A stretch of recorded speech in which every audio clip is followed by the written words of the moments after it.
All right, guys, welcome back to the channel. Welcome back to the stream. Welcome if you are new here. Thank you guys so much for joining me today. We have some breaking news right off the bat. Okay. Boss and Clark have been going at it for like 5 minutes now. Boss keeps screaming. Excuse me. So, yeah, we have some breaking news. Wolverine's release date has been announced. Sony saw my stream. They panicked. They said, announce the release date.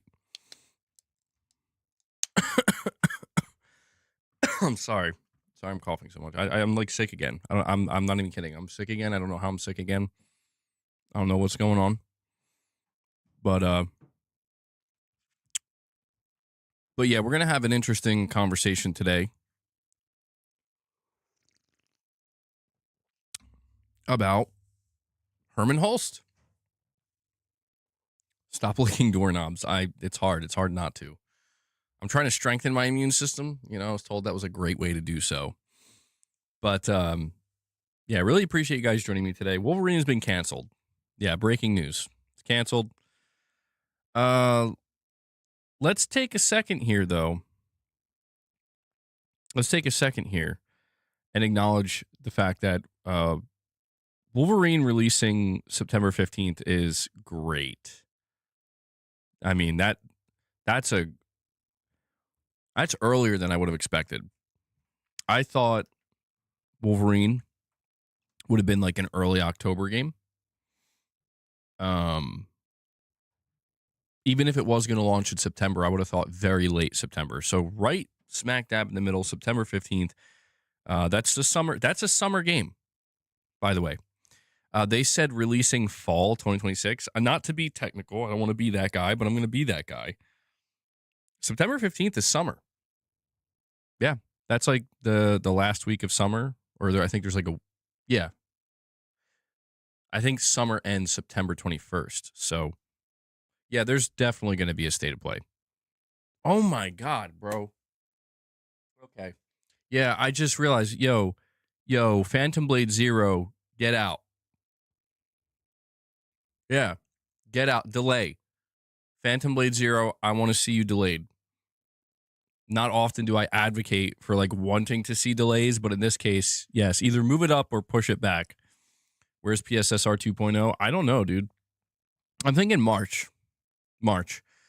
Maybe Wolverine will be the first game they show off utilizing it. I'm not sure. But yeah, dude. I mean, what?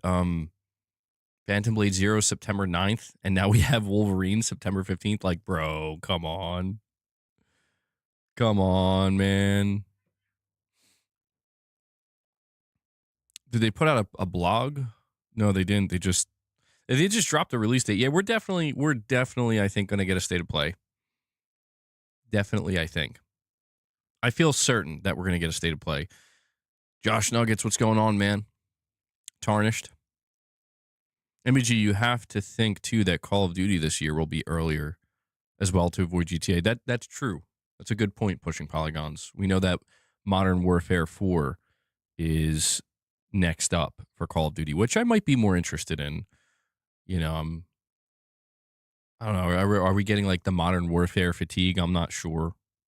But yeah, they're definitely going to, at the very least, Call of Duty's going to have to launch like the first week of November. But even then, that might not be enough time. I think you want to go early October. If you're Call of Duty, you know, change my title. No, not yet. That Sony saw the stream I was doing today. Hellbound, what's up, man? Sony saw the stream I was doing today. They saw my post starting to catch wind on Twitter where I was asking people, should Hermen Hulst be fired? And I'm not going to lie. Listen, bro, you can't blame me. I'm inspired. Okay, I'm inspired to talk about this because I saw a video from Mystic that he put out today. And that's what Mystic was asking. He was asking the question, like, should Hermen Hulst be fired? And he did a great job. He was very nuanced about it, you know, seeing all sides. But it was just fascinating to me because you really have seen, you know, Yeah, William, just to answer your question, bro, as of right now, there's no new information on PSSR 2.0. People are talking about it because the rumors indicate that PSSR 2.0 will be announced the first quarter of 2026. The first quarter of 2026 ends April 1st. So we still have like a month. So give it a little bit of time. Be patient. Oh, yeah. So Resident Evil Requiem. Yeah, hopefully he'll stop, Lady Gamer. Resident Evil Requiem. I got notified by Amazon that my copy shipped. Now, I don't think I'm going to get it early. It would be so amazing if I did, though. So the only time I ever got a game early from Amazon, and it was an amazing game to get early. I got Astrobot 1 day early. So awesome. I would love to get Requiem a little bit early, though, man. But it says it shipped, but it's not out for delivery. So I'm going to be keeping a close eye on that. I do think it is interesting that it already shipped. And, I think there's an Amazon facility very close to me because there's a lot of stuff that I can get delivered same day, like within a couple of hours. So I don't know, man. I'm going to hold out a little bit of hope, but if it doesn't come early, no big deal. I'm just going to be very depressed about it. RE9 apparently reaches 100 FPS on PS5 Pro. That's amazing. That's awesome. Not too surprising, though, when you look at what Resident Evil 4 has been achieving. But yeah, I'm just giving it a couple more minutes here, let more people file in before we get into this discussion. Every time MBG mentions the Herminator, Sony or Microsoft drop a bomb. Yeah, that's true. That's true. I mean, look, the truth is, it is awesome to get the release date of Wolverine, but I also don't know that it's hype. Like, I think it's hype. It's pure hype because it's like, absolutely, let's go, man. But outside of that, I'm not really sure what else. The only other thing I can extract from this is we are going to be hearing about Wolverine in April or May, and we're probably going to get a dedicated state of play. That's what I think. But it's nice to have that date. I am a little bit surprised that they just dropped it randomly, though.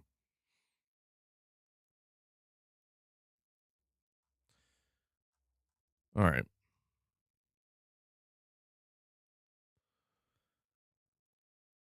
Yeah, I can't wait for Wolverine. I mean, look. This is where, like, people have been talking about like PlayStation and like how bad they are. It's over. They're cooked, whatever. I mean, it's natural after getting bad news, but at work just slipped in to watch for a bit. How are things, bro? Going pretty good. I feel a little sick again for some reason. Relapse, maybe, not sure. And I always get frustrated when people go full send.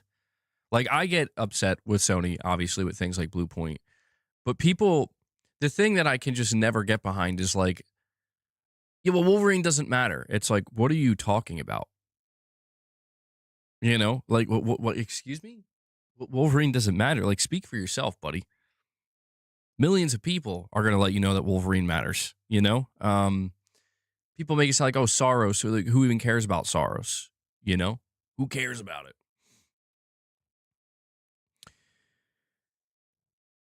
Yo, Shadowlink ain't no way, bro. Are you serious? Are you serious, Shadowlink? I can't even tell if bro's kidding or not. He says, I'm opening 250 packs in a few minutes. Hey, yo, what? Yeah, oh, I know what it is. No, we gotta save the Goose reveal. Yo, Mrs.MBG is yelling to me from above. She's like, does it sounds crazy, but she's like, the Shadowlink want to see my Goose. So for those who don't know, Mrs.MBG has been trying to get a proper porch goose. We have the mini goose. Okay. We've named this goose Herman Honk, by the way. Herman Honk has been promoted to Mega Honk, Mega Herman Honk. But no, really, she bought this a while ago, and it was advertised as a full size, like porch goose that you put out on your porch or on your lawn or whatever.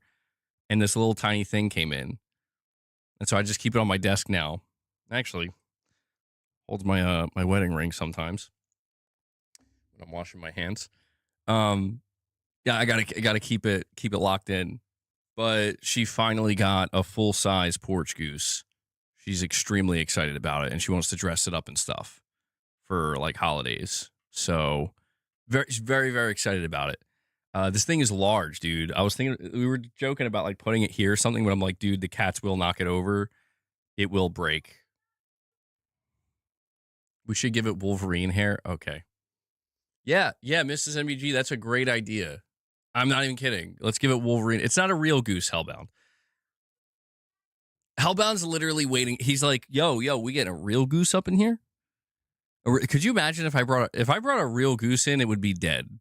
It would be dead because my cats would kill it, unfortunately.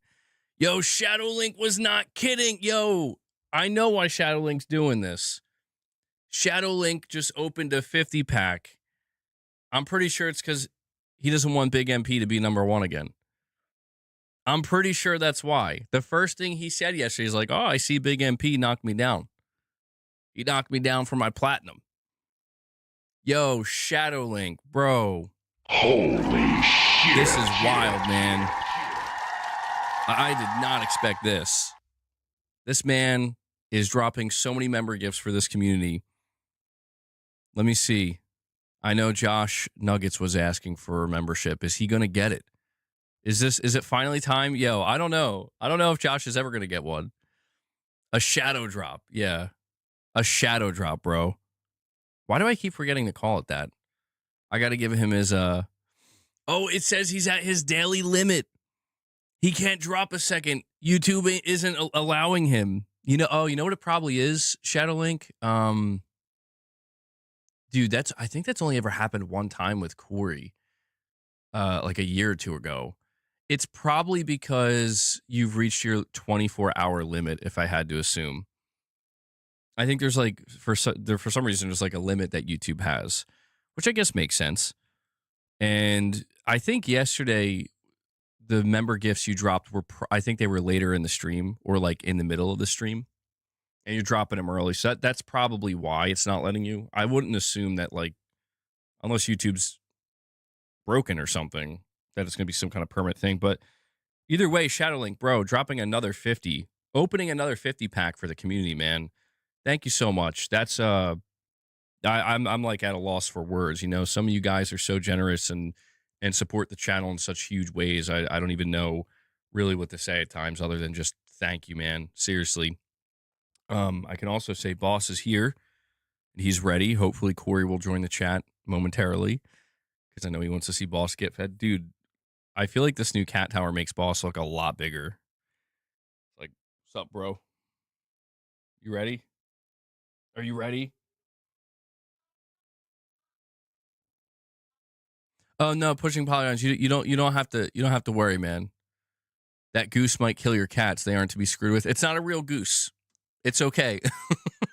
Boasty, read me. It's Although time I appreciate your to feed the concern, beast. and actually that's good information to have. If I ever do get a real goose, maybe you're right. Maybe the cats are the ones that might be in trouble. So, no, Tarnished, how did you not get a membership? You dodged it.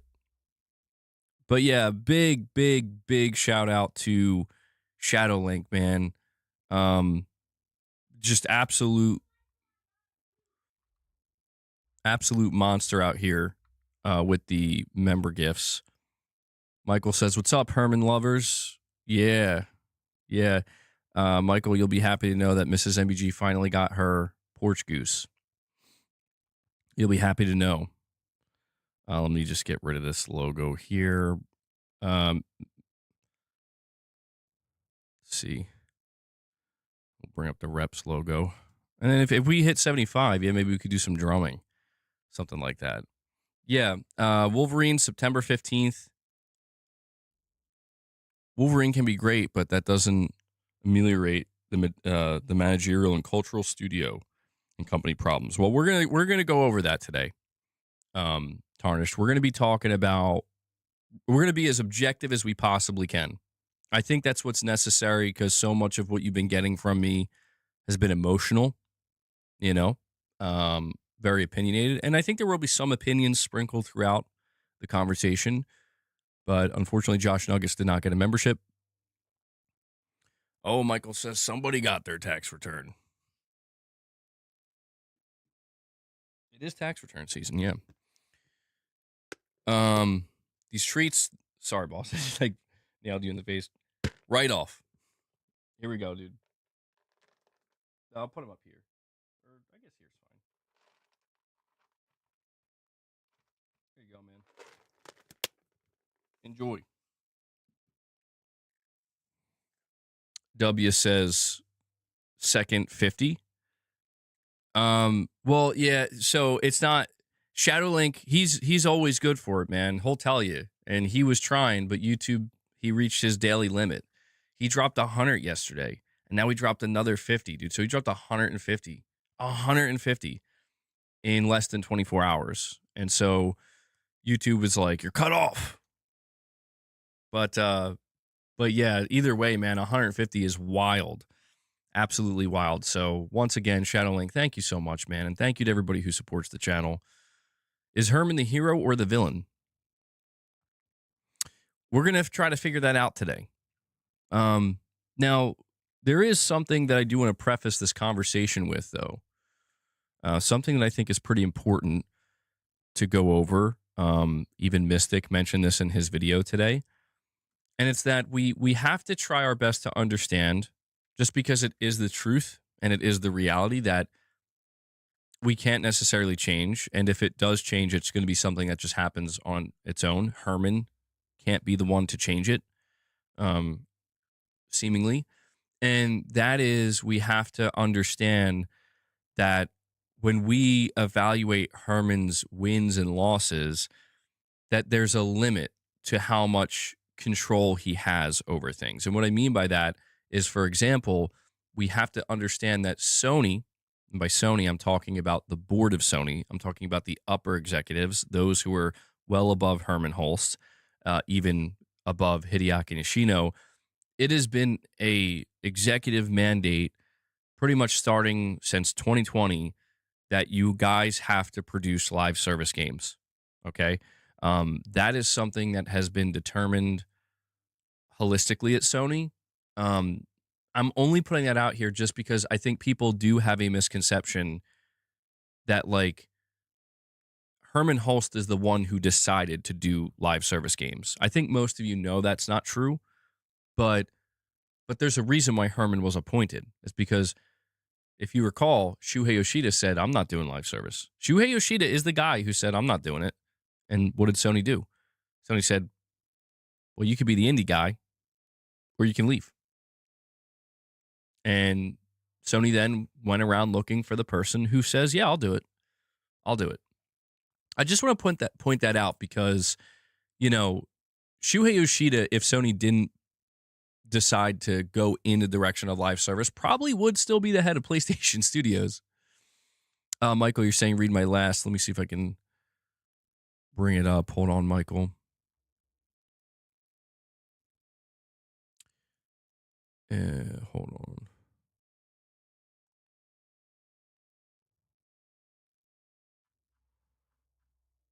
Why is it? I'm sorry, Michael. Hold on. I'm trying to. There we go.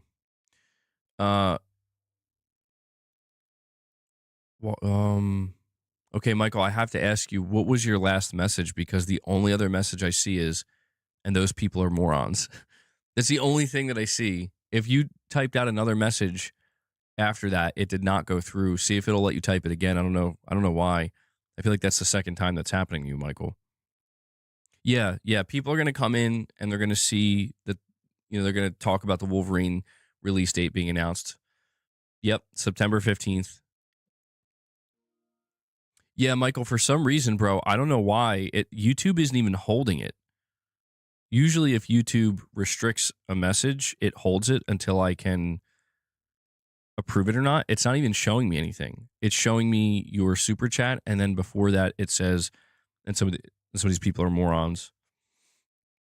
I appreciate that, Michael. Yeah, hopefully it goes through. Hopefully it goes through. I don't know what's up with YouTube.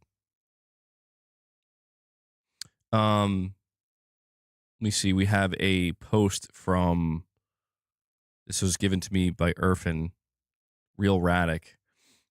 I'll read that in a second. Shadowlink says, MBG, tell Mrs.MBG we want the Goose. LMAO. Also, I'll try again later before the end of the stream. If not, I'll drop 50 next stream. Well, dude, you don't have to do anything, Shadowlink. If you want to, I appreciate it. But I know how you are, bro. I know how you are. You like to go big.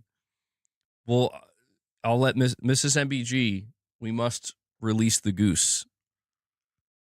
No. We only released the Goose at 100. So, other people got to start contributing. Guys, it's up to you now to get to 100 to release the Goose. I'm just kidding. I'm kidding. I mean, if you want to contribute, yeah, we'll show you the Goose. We got a big ass porch goose. And we'll do that before we get into the conversation. But there's a post from Real Radic. It says, after God of War, Sons of Sparta, and the Wolverine release date, we have the clearest picture for the rest of PlayStation's 2026 lineup. Marathon, March 5th. Saros, April 30th. Marvel Tokon Fighting Souls, August 6th. And then Wolverine, September 15th. I mean, listen, man, you can't deny that's a pretty solid lineup. Even if you're not interested in Marathon or Marvel Tokon, I feel like that 50-50 split, not too bad, not too shabby. And Kana, yeah, he didn't put Kana on there, probably because we don't have the actual release date yet, but Kana is a PlayStation Studios title.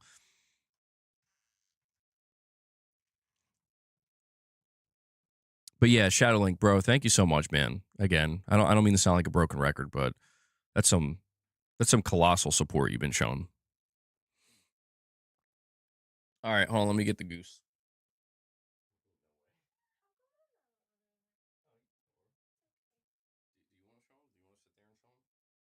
All right, here you go.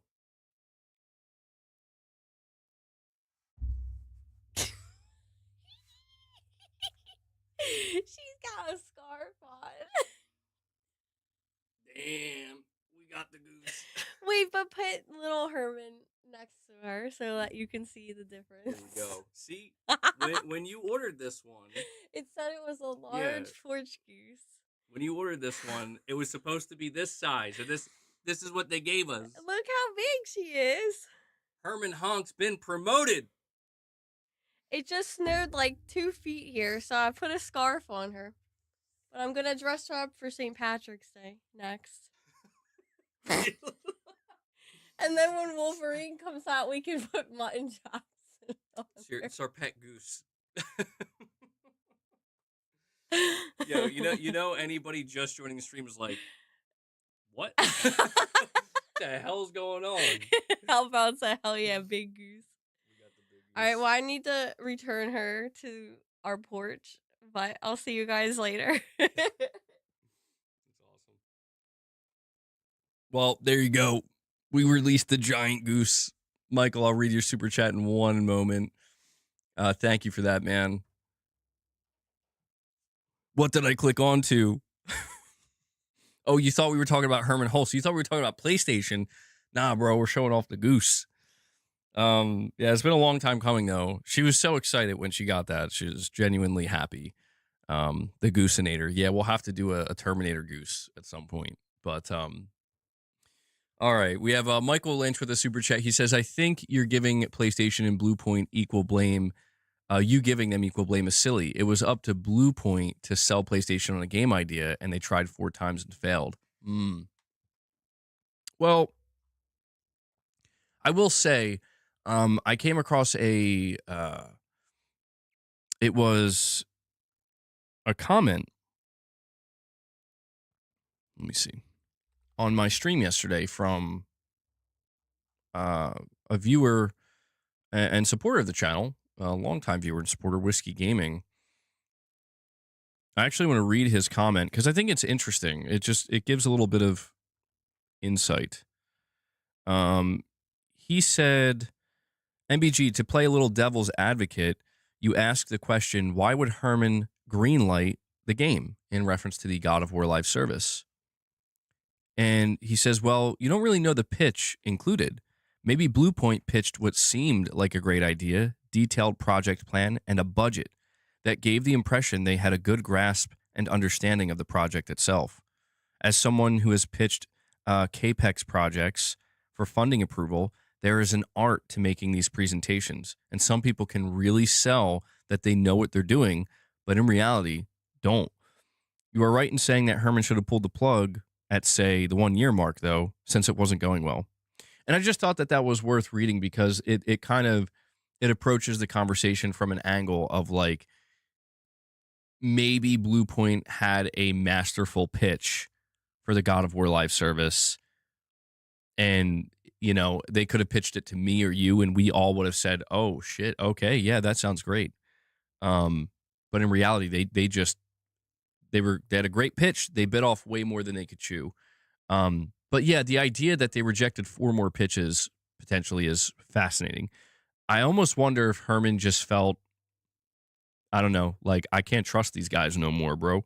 I'm sure there's more to it, but I don't know. I mean, Michael, I think you're not wrong. We have established that BluePoint seemingly is guilty for deciding that they want to make a live service God of War game to begin with. It was their idea. I think there is a level of guilt there where it's like, guys, come on. Like, this is a bad decision from a studio leadership perspective where it's like, of all the things you could do, I'm not sure this is the best thing to do, right? Like, this might be one of the worst things to do. But I still can't help but feel as though, Michael, like I have to kind of disagree. I guess we're just like, we'll have to agree to disagree where from my perspective, I still feel like it was Herman's job to not let it linger. You know what I mean? Where it's like, Herman, if you were sold on the pitch and they, like Herman maybe should have pulled the plug after 1 deadline was missed or 2, if that's how it worked, that would have, I think, been, I do think that Herman, to a degree, absolutely, like it's hard for me not to view that as an L because I think it's an L for BluePoint and Herman, respectively. I think both parties are guilty here. And I think at the end of the day, it's like, yeah, Herman has to make a decision where it's like, is it me or them? It's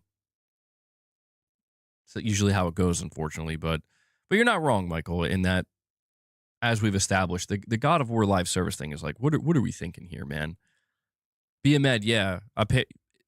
As more information comes out, everything we know so far, apparently BluePoint was the one who decided they wanted to do a God of War live service.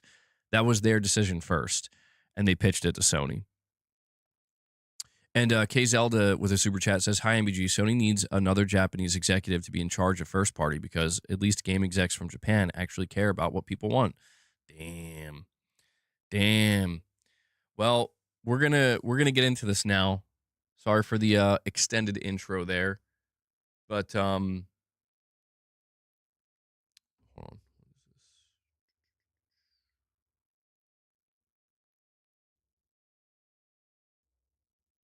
That's fascinating. Okay. I'm gonna have to check that later.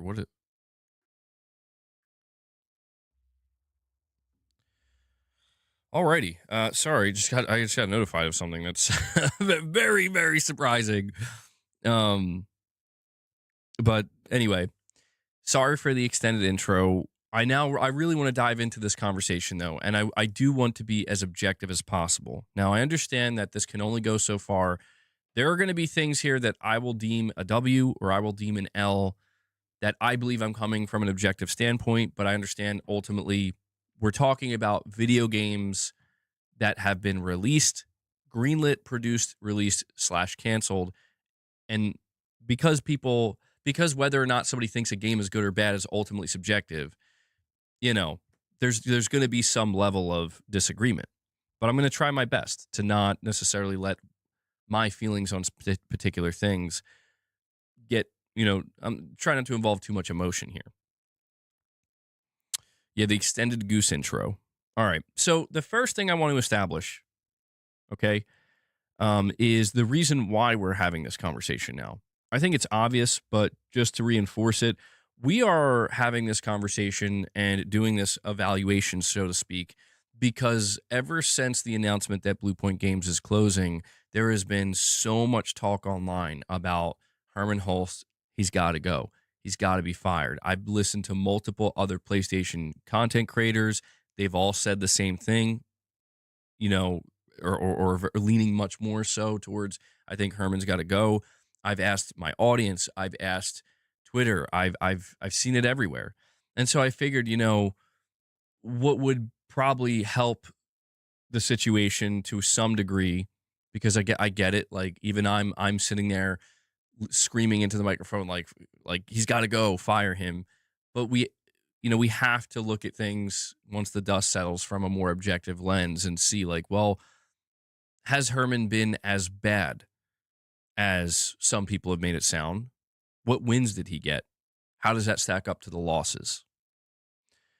The other thing I want to establish before we go over it is we need to know when Hermen Hulst officially became the head of PlayStation's first-party studios. Hermen Hulst was appointed head of Worldwide Studios, now called PlayStation Studios, at Sony Interactive Entertainment on November 7th, 2019. Formerly the managing director of Guerrilla Games, he took over the role to manage all first-party game development, later transitioning to CEO of the Studio Business Group in June. So Sony basically renamed his role, like, you're the CEO of the Studio Business Group, but ultimately what that means is he's still the head of what we know as PlayStation Studios, and that's all of PlayStation Studios. The previous head of PlayStation Studios was Shuhei Yoshida. I'm sure the vast majority of you here know who Shuhei Yoshida is. I don't think he really needs an introduction, but yes, Shuhei Yoshida stepped down as the head of PlayStation First Party on the same date, November 7th, 2019, and he basically was given an indie outreach position where he was going to work directly with indie studios and try to find good indie games to bring to PlayStation. He did a phenomenal job in that role, unsurprisingly. And he officially retired from PlayStation on January 15th, 2025. Okay. And, one last piece of context here before we start going over the list and evaluating is, generally speaking, yeah, it's exactly what Prince is saying. PlayStation players view Shuhei Yoshida as the GOAT. Like, no matter who took over for Shuhei Yoshida, they had big shoes to fill. So I do also want to acknowledge that it's not like Herman was taking over something that was in a floundering state and replacing somebody who messed everything up. He was taking over something that was going very well, better than it ever has. And Herman's job basically was like, don't mess it up, man. That's basically the position that he was in. Who heads up third-party relations, and do they report to Herman or the former hardware guy? I will look that up real quick before we get into it, because I'm not sure who is in charge of third-party relations at PlayStation. Oh, yeah. So actually, it's a great question, Pushing Polygons. We do have the answer to this. It's actually Hideaki Nishino. That's actually something that's so important that I think we forget about. I mean, I personally forget about that. Hideaki Nishino, he is the CEO of Sony's platform business group, and basically the CEO of all of PlayStation, the entire platform. But he actually leads third-party publisher/developer relations, and he oversees strategy for games, hardware, and services. Sean Benson serves as the global head of third-party portfolio and acquisitions, focusing on partnerships and content strategy. So Herman, I think, still reports to Nishino, but it's not Herman's responsibility to strike any kind of like third-party deals. And I think that goes for exclusives as well. I don't think Herman's involved.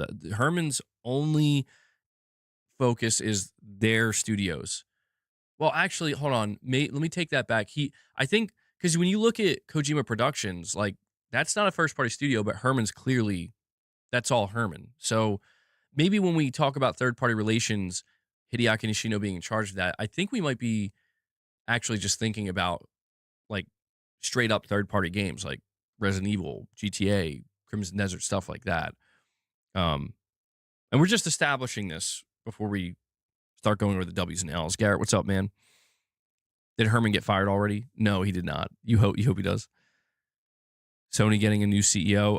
So that actually isn't relevant to PlayStation. They're not getting a new CEO. There's the Sony business group, and then there's the Sony Corp. It's a bit confusing, but all you need to know is that the person that's taking over a role as a CEO position in Sony, it has to do with like their imaging sensors and their electronics, the electronic side of Sony, not PlayStation. You don't think he deserves to be fired? Well, we'll talk about that. We're going to start going down the list now. Okay. So if I bring up a list of all of the games, so obviously many of the games we talk about, Herman is not responsible for greenlighting. Many of the games we talk about, Herman was responsible for shepherding. And that's very important to understand as well. There are, however, going to be games on here that are all Herman. There's going to be games here that are 50% Shoe, 50% Herman. And there's going to be games here that are 100% Herman.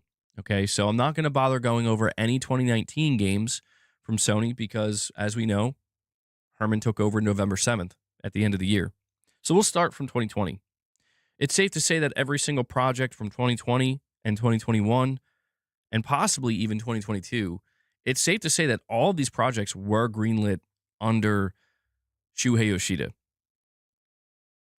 So it does make it a little bit difficult to truly evaluate it, but we'll go over it because we do have to also understand that at any time, the plug could have been pulled on any one of these projects, for better or for worse. So starting with 2020, we have Ghost of Tsushima.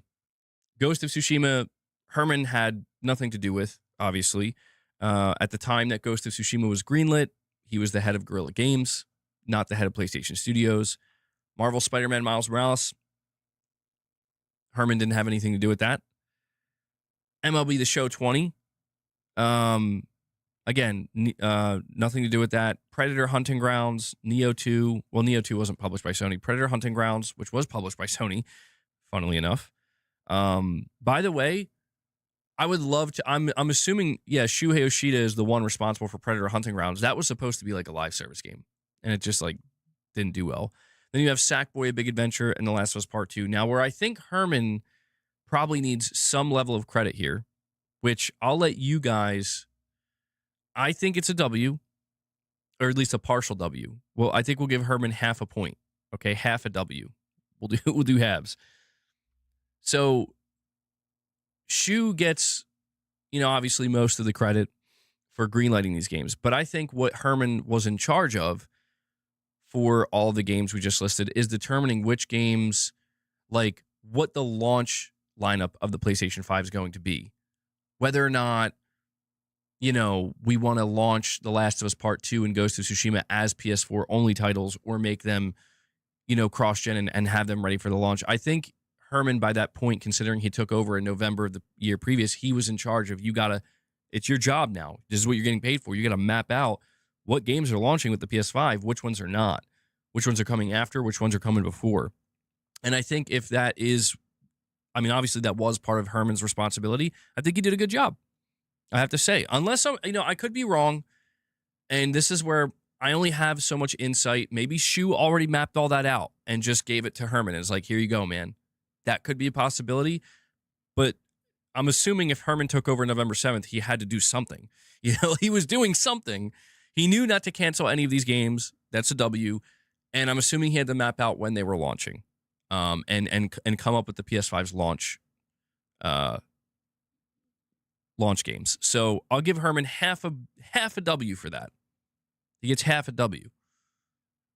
All right. We have a super chat from Titus. He says, just got into the stream. Sorry if this was asked before. Do you think Wolverine got a release date to distract us from the BluePoint game shutdown? Yes. Yes, I do. Absolutely. Since when does Sony just randomly give release dates like this? I feel like this is really random. This is just like, just put it out there, Yeah, I do think, I don't think it's necessarily to distract. I think it's to help move people along. That's what I think the purpose of announcing Wolverine's release date is. It's like, okay, give BluePoint the conversation, give it like a couple days. You got all this crazy Xbox stuff happening. And okay, now drop the release date for Wolverine. That's like the nudge, like, okay, we're moving on now. Sony's not stupid, man. Sony's not stupid. They understand that, like, when they announce this is going to be a big deal for PlayStation fans.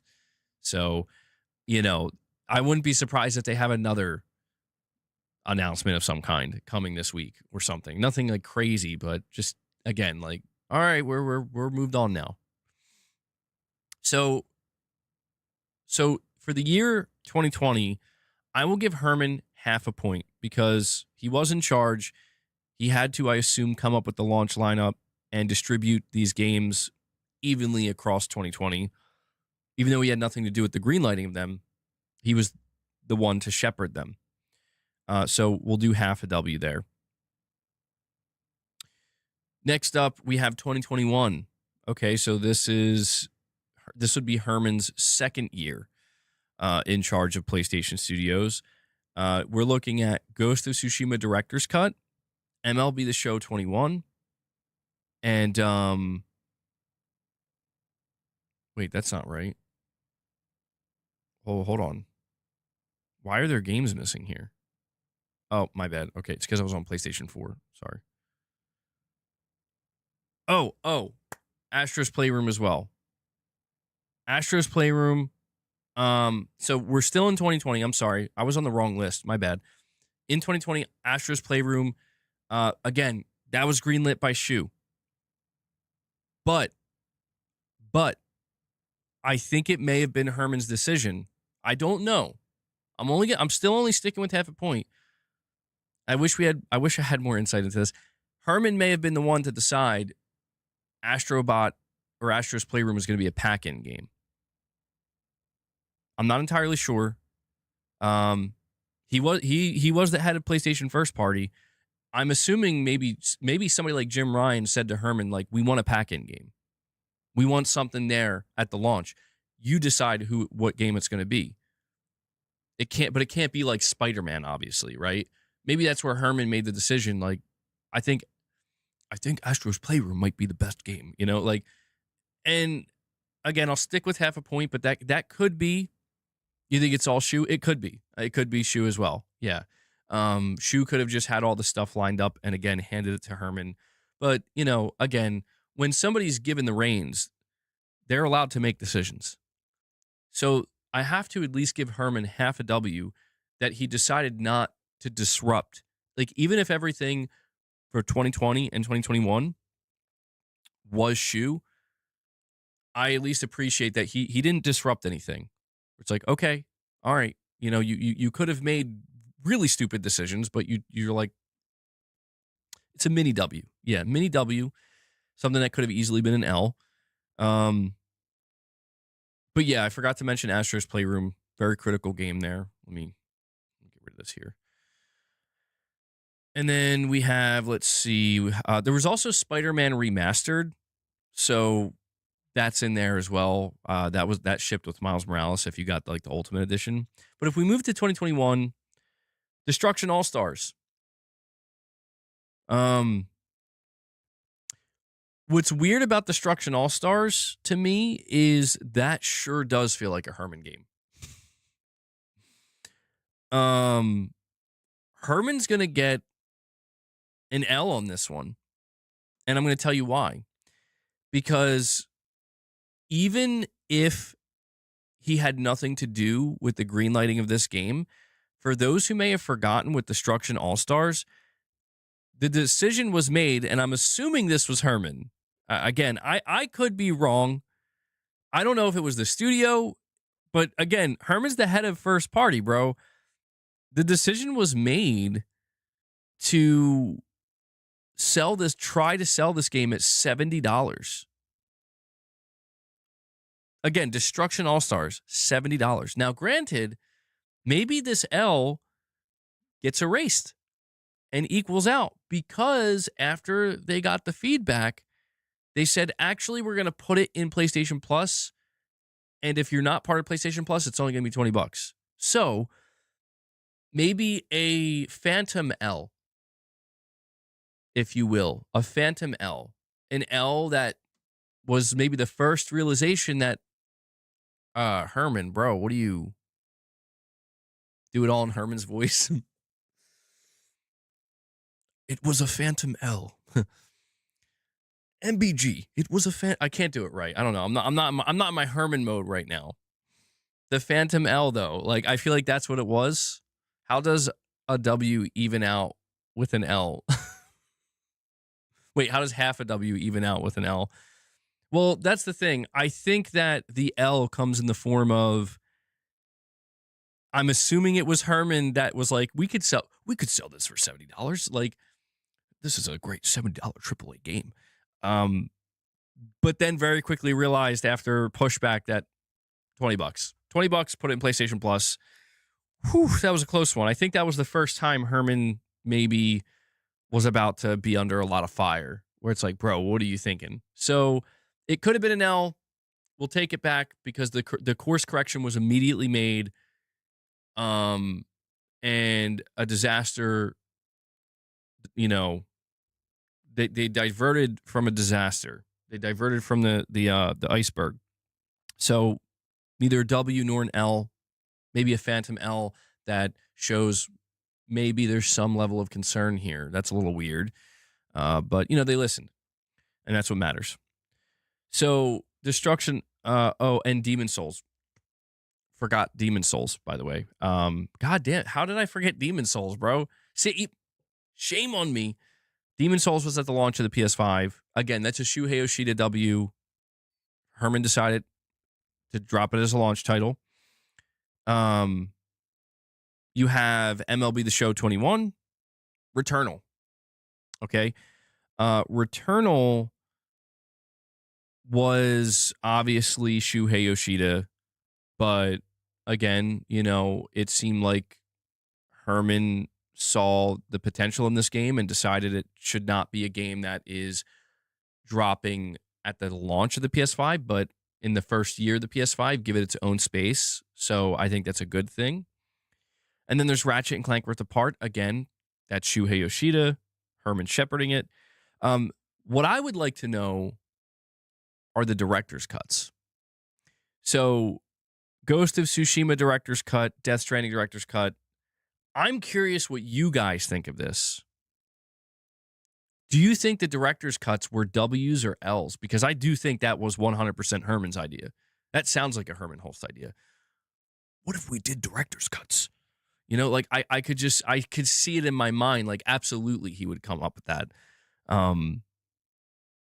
Instead, like, Jim, I have this great idea. Instead of remasters, we could go with director's cuts, right? Like, it's genius.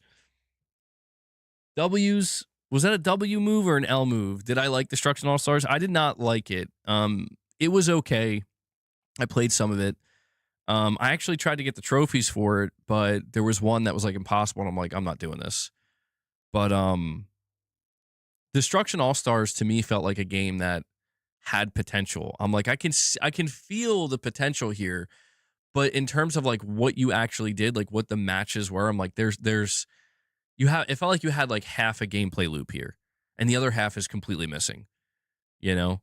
And so I never, you know, I could tell I'm like, this isn't going to be the next big thing. So in my personal opinion, I do not think the director's cuts were a bad idea.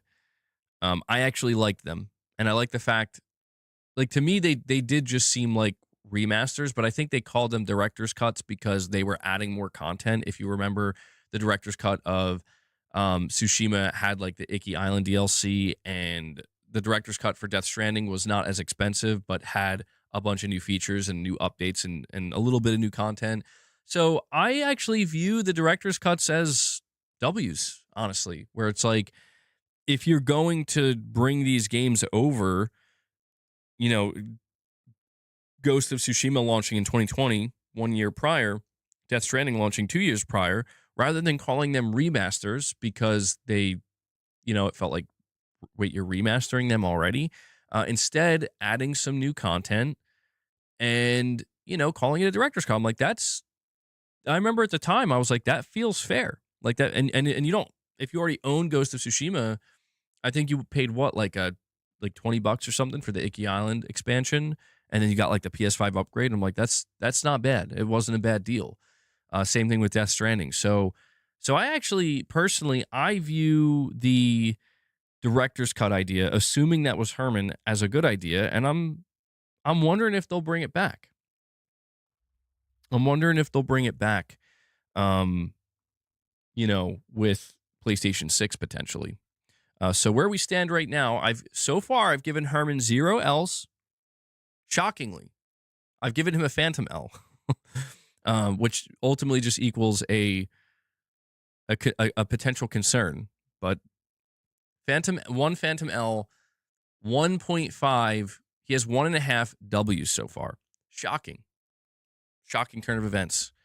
Armani Coleman, you're saying, I just saw the release date for Wolverine. That's soon. They might show more gameplay in March or April. Yes, I agree, Armani. I think a full-blown state of play is happening for Wolverine, and I'm thinking April. That's what I'm leaning towards. Or, I mean, it could be May, but April seems like a good spot, since it's coming out in September.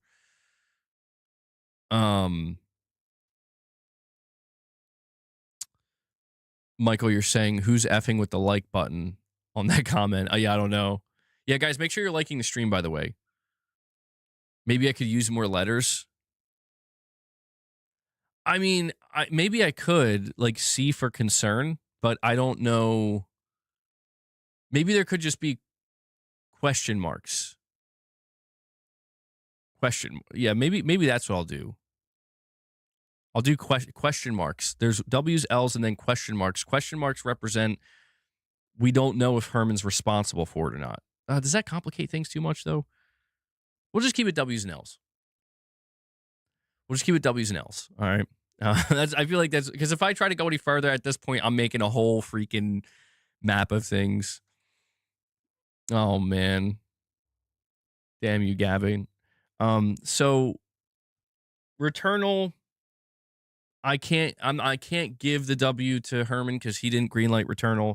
Same with Ratchet and Clank Rift Apart. For 2021, in my opinion, based off of what I've observed, I think Herman was, again, good on him for distributing those games when he did, making sure they were shepherded properly and not, canceled or anything like that, setting them up for success. I think the director's cuts were Herman's idea. And there was Ghost of Tsushima Legends, which, again, we know something like that was greenlit under Shoe. So ultimately, I think in 2021, Herman walked away with 1 W. Then we have 2022. And I think 2022, we start to get closer to, Herman territory here. Okay.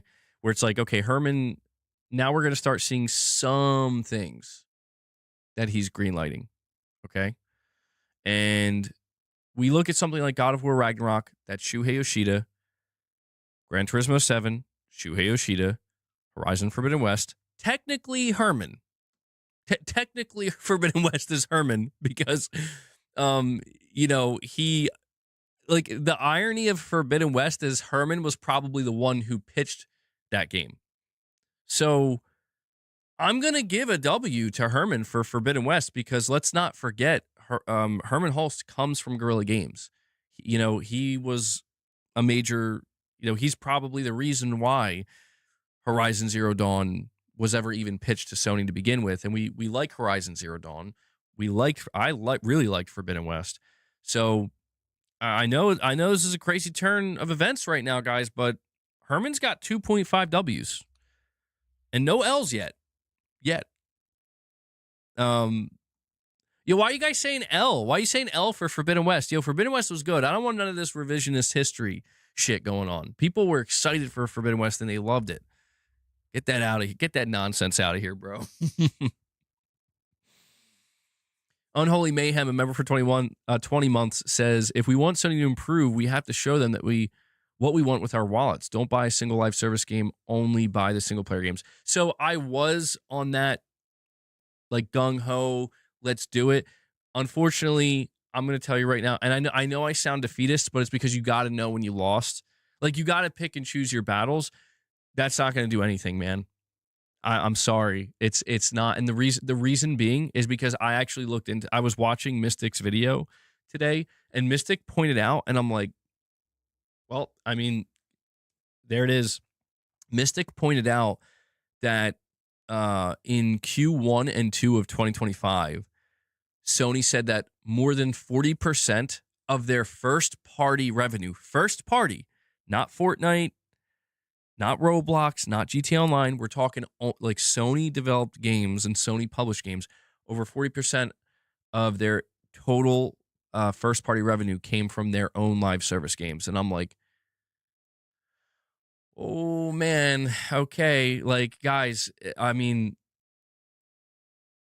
it even when you look at Sony and say, why are you still doing this?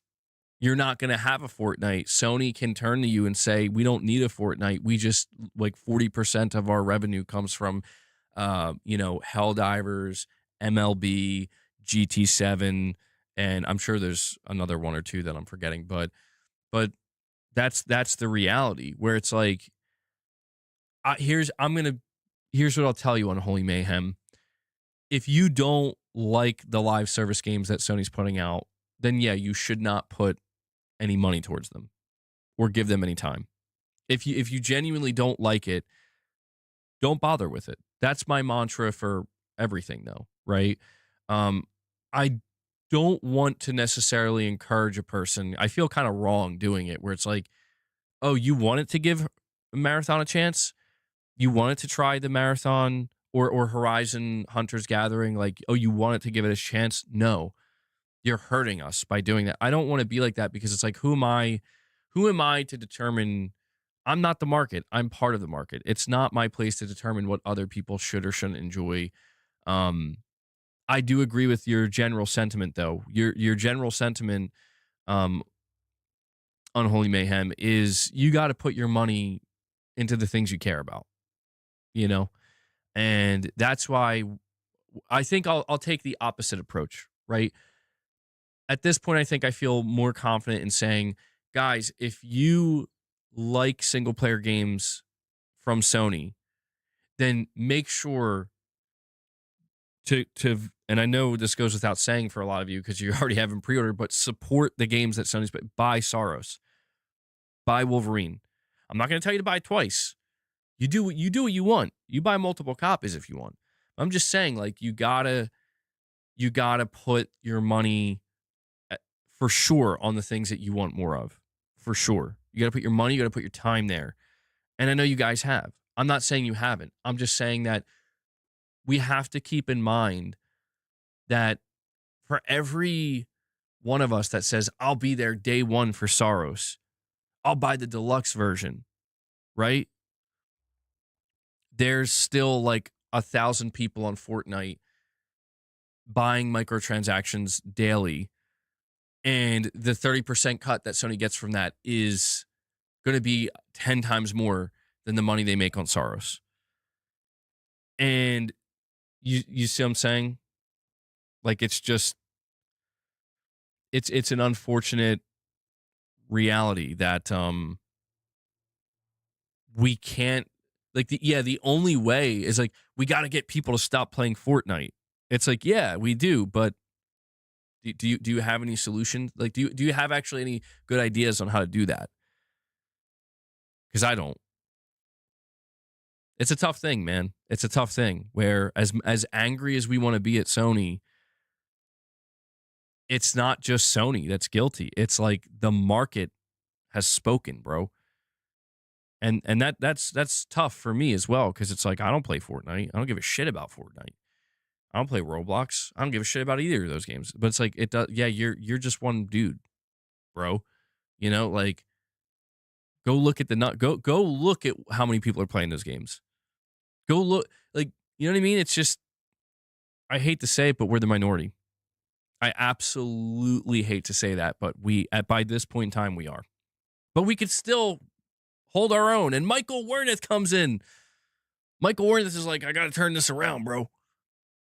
I gotta cheer RBG up. He's starting to go down that rabbit hole. He drops 10 member gifts for you guys. He opens a 10-pack. We need to see the 10-pack emoji. So Shadowlink dropped 50 for you guys. And Michael wanted to drop another cool 10. Michael, thank you so much, man. Let me add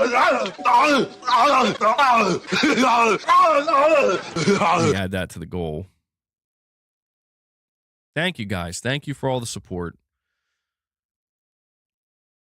Opens a 10-pack for the Goose. For the Goose. But yeah, it's a good thing you brought up there, Unholy Mayhem. I do think people, obviously, you have to gravitate towards what you want to play. It's like we talked about the other day. I told you that the top 5 most played games across PlayStation for both 2023, 24, 25, the same 5 live service games.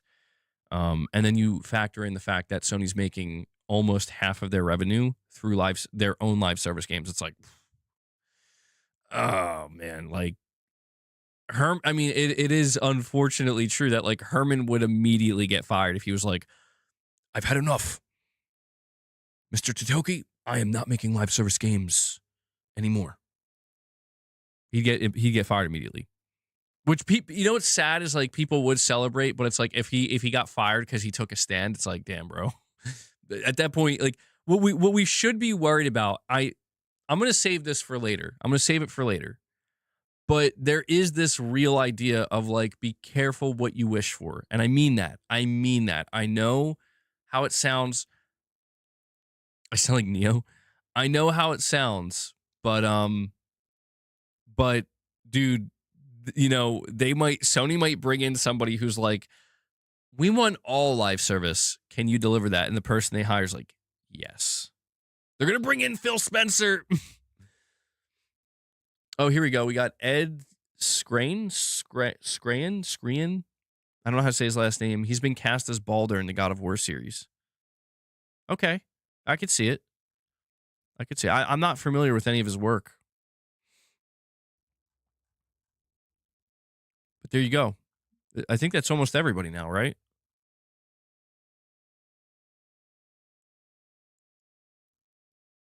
Yeah, so Irfan, thank you for that.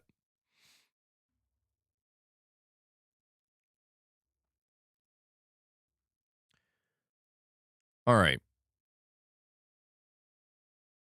Yep, Wolverine's release date, September 15th. Well, that's true too, Capono. That's true too. All right, so we look over 2022. I had to give Herman 1 W for Horizon Forbidden West because he was the head of Guerrilla and he's responsible for the Horizon series. Then for the remainder of 2022, MLB The Show 22, The Last of Us Part 1, and Uncharted Legacy of Thieves Collection. I got to give Herman his first L. I have to. Because even though I could have a level of appreciation for what The Last of Us Part 1 brought to the table, I could not deny that like this game did not need a remake. And it felt like a waste of time. Goddamn. Oh, wow. Okay. That dude's jacked. Sorry, the guy that they got to play Baldur is ripped. Very low body fat percentage. Okay. Thank you, Irfan. Thank you. I think that The Last of Us Part 1 is the first true L I have to give Herman because I understand that at the time it seemed like a good idea. But ultimately, when you look at people's reactions, it felt like Naughty Dog could be spending their time and effort on almost anything else. You know, we already got 2 versions of The Last of Us within, like one for the PS4, which was a remaster, and one which was the PS3 release. And it just felt like this is unnecessary. And I especially have to give it an L now, looking back on it, because one of the things that people said is that, well, they're just, this is just something Naughty Dog's doing on the side. while they're working on their main project. So they want to just have something out there within the first year or two, you know? And I was like, yeah, that makes sense. Now we see the situation more clearly for what it is. And it's like, okay, they should not have been working on The Last of Us Part 1. Like that game, okay, they definitely should not have been remaking that game. That's my opinion on that. I mean, I think I'm being objective here when it's like I think it is an objective thing when it's like The Last of Us 1 did not need a remake. That there are other games that either could have got the remake treatment or at the very least Naughty Dog could have done something else. They could have remade Uncharted 1 and that would have made a lot more sense or something, than The Last of Us again. So that's my first L for Herman, where I feel like, it just seems like an unwise thing to allow Naughty Dog to do. And we have Lutch, 1991, deciding to renew their membership. Lutch, thank you so much for that, Thank buddy. you. That brings us Appreciate to it. 61 on the day. Thank you guys so much for your continued support. Appreciate that, man. Shout out to all of my members who are paying for their memberships month over month. Thank you guys so much. You are a backbone of the channel. I mean that. You don't know how much that monthly support really helps. So first L to Herman has got to go for greenlighting The Last of Us Part 1. And I'm pretty certain that he was the one to greenlight that because we're talking about, being a couple years removed. Like, it didn't take Naughty Dog 4 years to remake The Last of Us. It probably took them like a year and a half, maybe 2 at most. So, it would have been greenlit under Herman's watch. And then to close out 2022, there was Uncharted Legacy of Thieves Collection. Now, I don't think Naughty Dog even was responsible for this. This to me is, I won't say this is an L. I don't think this was a bad thing. Naughty Dog had minimal involvement with it. I'm trying to see who did it.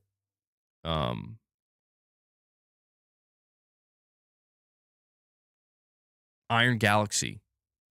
Pretty sure it was Iron Galaxy, and Naughty Dog just like supported lightly. So I'm not gonna count Uncharted: The Legacy of Thieves Collection as an L because I think that's fine. Like, just it's a basic remaster that you hired a smaller studio, gave them some work.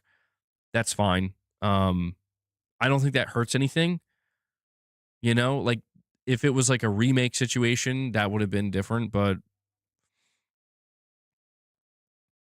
so I think like on what I'm saying like is objectively, I do not see allowing an outside studio that's not part of PlayStation to remaster Uncharted 4 and The Lost Legacy as a bad decision on Herman's part. I actually think that's smart. If you're going to do stuff like that, you should give it to external studios that,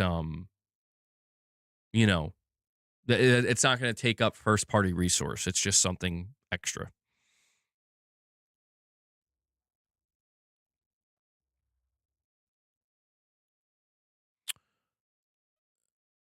Let's see. All right. So that wraps up 2022. Overall in 2022, I think Herman walked away with 1 W and 1 L. The W being Horizon Forbidden West, the L being The Last of Us Part 1, Ragnarok, GT7, MLB The Show. I don't think Herman had anything to do with those games. All right. 2023.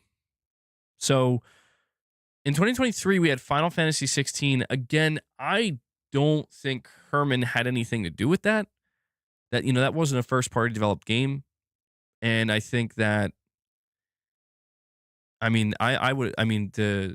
announcement of Final Fantasy 16 being a PlayStation 5 exclusive happened all the way back in like 2020. So I think that was a deal that was signed with Square, like probably in 2019, immediately after the success of Final Fantasy 7 Remake. So I don't think Herman had anything to do with that. Spider-Man 2, again, not Herman. Shockingly, but I think that's like the last game that like really wasn't one of the last games that wasn't Herman. Spider-Man 2 was obviously greenlit by Shuhei Yoshida. and Herman saw it through. MLB The Show 23. Gotta give, I don't know if I want to give Herman an L on this one. People don't even know about this. Well, yeah, Herman's gonna have to get an L on this one, bro. I think. Um, this is territory where some of you might agree, some of you might disagree, where you think it's unfair to give him an L on this. But again, I'm going to treat Herman like an adult who's part of a corporate company who has a large responsibility and can make a lot of decisions. I have to give Herman an L for the way he handled first party on PSVR 2. Because the only game outside of Horizon Call of the Mountain that Sony published was Firewall Ultra, and that game flopped so bad that the studio shut down like a month later. The only other game that was ever greenlit to be a first-party PSVR 2 game, and I'm just pointing this out here because I feel for my my audience that loves PSVR 2 and felt like it didn't get a fair shake. I think Sony, aka Hermen Hulst, it's like if you're going to release a major first-party device like this that's going to be very premium and very expensive, you need to have more than one game. And the only game they had, ironically enough, and I got to give him the L on this one too, also because it's like you could have made a VR game for any franchise, and of course you decided Horizon was the first one. Of course, Herman decides, yeah, Fire Sprite, you're going to make Horizon Call the Mountain. Yeah, Horizon. At what point do we start to realize these studios are pitching Horizon because they know it's Herman? Yo, at what point do we blame the studios because like, y'all are just pitching Horizon because you think you got a better chance of getting it greenlit because Herman's responsible for Horizon. So for 2023, I have to give Herman at least one L here for the absolute abysmal, lackluster first-party support for a major expensive device that they were charging that was more expensive than the PS5. That's on Herman. Part of his responsibility when managing first party is also, if you're going to have another device, what first party titles are going to be available? Only Horizon Call the Mountain. That's the only one. And that's the only one we're ever going to get. I got to give him an L on that one. I got to give him an L. Or should I be like half an L? Since it's not like, since PSVR 2 is so niche. Guys, do we think it should be a full L or a half an L? I'm not sure here.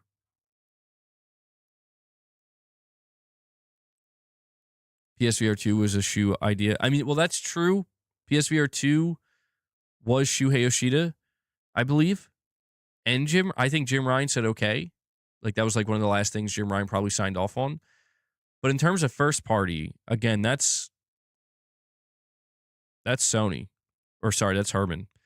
By the time VR2 was set to launch, Herman was responsible for the years leading up to that to decide like an L is an L. All right, we'll do so 2 L's so far. So 2.5 W's for Herman, 2 L's so far. Next up, 2024. 2024 is really where we started to truly see the Herman era of PlayStation. Not entirely, but 2024 is really where shit starts to heat up for Herman, okay? First up, let's just get it out of the way. Concord. Okay?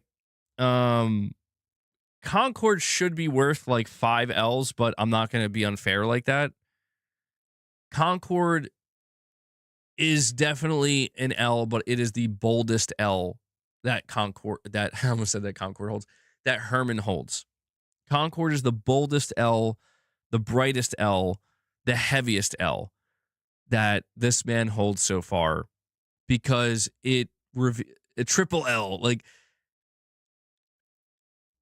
You know what? I'm going to be honest. Concord's worth 3. It's worth 1.5 points. It's worth an L.5. I can't deny it. Like, I'll tell you why.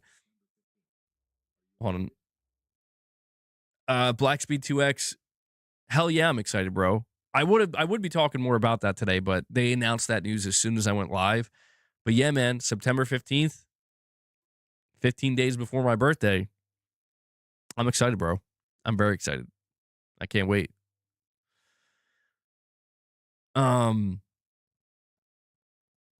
But yeah, I think the reason why Concord is truly worth 1.5 L's for Herman is because, let's be clear, it would be 2 L's. I'm taking half off for 1 because Shuhei came out and said he was the one. I'm giving half the L to Shu because it's like, all right, listen, Shu probably saw a fucking prototype of this game, that looked nothing like, dude, he signed this game on in 2018. I don't even think he saw it. I think it was just an idea or something, man. Like, nothing was even made.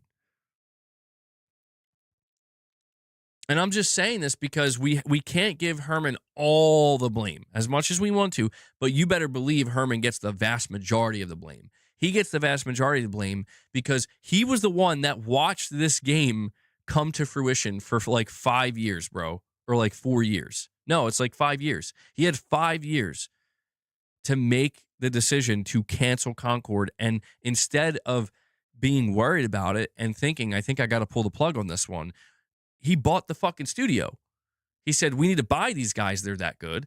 And this is our next Star Wars property. We're going all in. So this absolutely is Herman's biggest L because it revealed so much about his mentality towards and his taste making towards games. And that's the scariest. That's what made Concord so scary for PlayStation players, is because you realize, like, who's responsible for this? And the guy responsible for it is like, oh, it was me. It was me, Mr. Hulst over here. And so I do think that Shuhei Yoshida definitely, he's got, we got to acknowledge he holds a little bit of that L. He holds a little bit of that weight because he was the one who even brought Concord on. But make no mistake, in the same way that, I give Hermen Hulst credit for shepherding games like Returnal and making sure they make it, and making sure that games like Ratchet and Clank make it, and making sure that games, like Spider-Man 2 make it. I definitely have to acknowledge, like, Herman, bro, there were red flags all over this game for at least 2 fucking years. And instead of, deleting it or canceling it and starting over and giving that studio another opportunity to try something else, you bought the studio, you doubled and tripled and quadrupled down on it just to ultimately end up shutting down the studio, and the team was disbanded and the game was literally refunded. That's as bad as it gets. So Herman got his biggest L ever that he'll probably ever get with Concord. Maybe. We'll see. I don't know if he'll get a bigger L than that. But here's where things get interesting. 2 other major first-party things occurred in 2024 that seemingly prove Herman. Wait, Herman, hold on, though. You got some W's. This man's got some W's in his back pocket still. Helldivers 2. Now, Helldivers 2 is an important one to give Herman some credit for. I'll tell you why. Herman, in the same way that Herman did not greenlight Helldivers 2, Herman was the one who had to shepherd Helldivers 2, and Herman was the one who decided to double the budget and go bigger with Helldivers 2. And without that decision, and without making sure they had to give the full backing to them, Helldivers 2 might not have been nearly as successful as it was. So I got to give a W to Herman for that. That was people tend to, they want to talk about how amazing Helldivers is, but they talk about Herman and PlayStation Studios like they're chopped liver. And I'm like, bro, they were hugely responsible for it as well. Like, come on, man. So I got to give Herman a W for Helldivers 2. But I think I got to give a W.5. I think I do. Again, I'm tired of people talking about it like it's chopped liver. Astrobot was all Herman, bro. If you want to see why Herman is an expert, like, and there's Herman haters right now that la la la la. I don't want to hear it, but it's true. Who is responsible for when Jim Ryan says we are shutting down Sony Japan, and you saw motherfuckers having heart attacks when that announcement was made? People were literally shitting their pants. They could not believe this announcement from Jim Ryan. And Jim Ryan said, this is a business decision. This studio was a cluster F. This studio is all over the place. This studio is a liability. And people lost their minds. Whose job was it to then form Team Asobi, give them a project to work on, and trust that team to deliver a good game from the ashes of Japan Studio, let alone a game that won Game of the Year? That was Herman. That was all Herman, dude. And granted, the Astro IP, that was something that was greenlit. Again, it's Shu as well. Like, Shu was the one who originally greenlit anything Astro related back when he was first created, I think at the beginning of the PS4. Actually, was that even Shuhei Yoshida? So Shu, again, helped create and shepherd Astrobot as a character and an IP, but it was Herman that had the really difficult responsibility of, you need to turn what the remainder of Japan Studio into something great. And that's why I feel like people, when they talk about Herman, they don't realize, like, yeah, he did that, guys. Like, whether Astrobot is your game or not, like, I've spent so much of 2024 and even early 2025, people, telling me how amazing Astrobot is and how much they love that game. And I'm like, I know. Like, I'm not trying to give Herman all the credit. Like, Team Asobi obviously fucking nailed it. Like, Nicholas Doucet and the team over there. But I'm just saying, Herman, he was the one who said, let's do it. I believe in this. We're gonna, in the same way he did with Concord. But it just goes to show, this man is clearly bipolar. No, it just goes to show that, like, Herman has something. He has something. He just sometimes seems to. I have a theory about Herman that I'm going to share with you guys at the end of the stream, or when we're not at the end of the stream, but when we're done this part. So that's another W, dude. I got to give to Herman. Absolutely, is Astrobot, bro. I think he absolutely deserves. I think that's a W.5, if I'm being honest. Like, I think Astrobot is now one of Sony's biggest properties, and as far as I can tell, dude, PlayStation players absolutely adore Astrobot and feel fantastic about Team Asobi. Henry 3K, a member for 34 months, says people can get all emotional over BluePoint closing down, but in the long run, people won't really care. Concord, I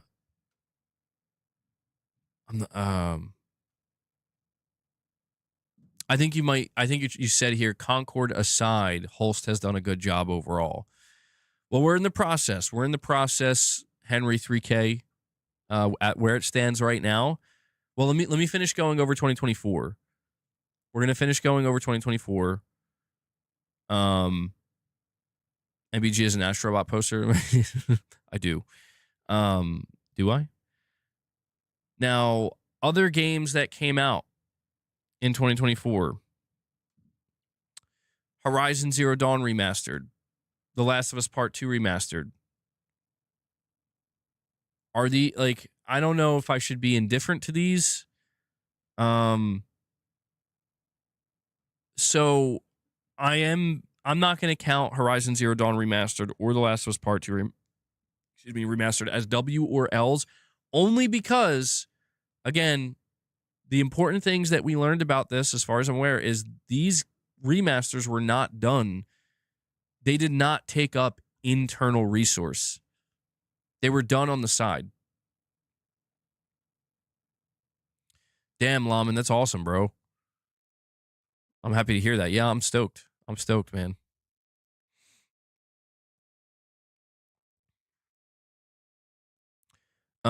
So I think, you know, it's difficult. I don't think it would be fair for me to count Horizon Zero Dawn Remastered or The Last of Us Part 2 Remastered as L's in terms of first-party studio management, knowing that, as far as I'm aware, let me make sure I know. Or wait, do I have this wrong? Hold on, I need to double-check something here. Who remastered The Last of Us Part 2? Oh, okay, so Naughty Dog did do it. Wait, no. Oh, no, it was Nixus and Iron Galaxy that did the PC ports. Okay, so Naughty Dog did remaster Part 2. And let's see. Horizon Zero Dawn. So the Horizon Zero Dawn remaster is done by Nixus, which I'm totally fine with that. That's literally their job, to do ports and remasters. Okay, so I don't know. I got to give Herman another L here, guys. I'm sorry, but I do. Where I'm like, bro. So let me get this straight.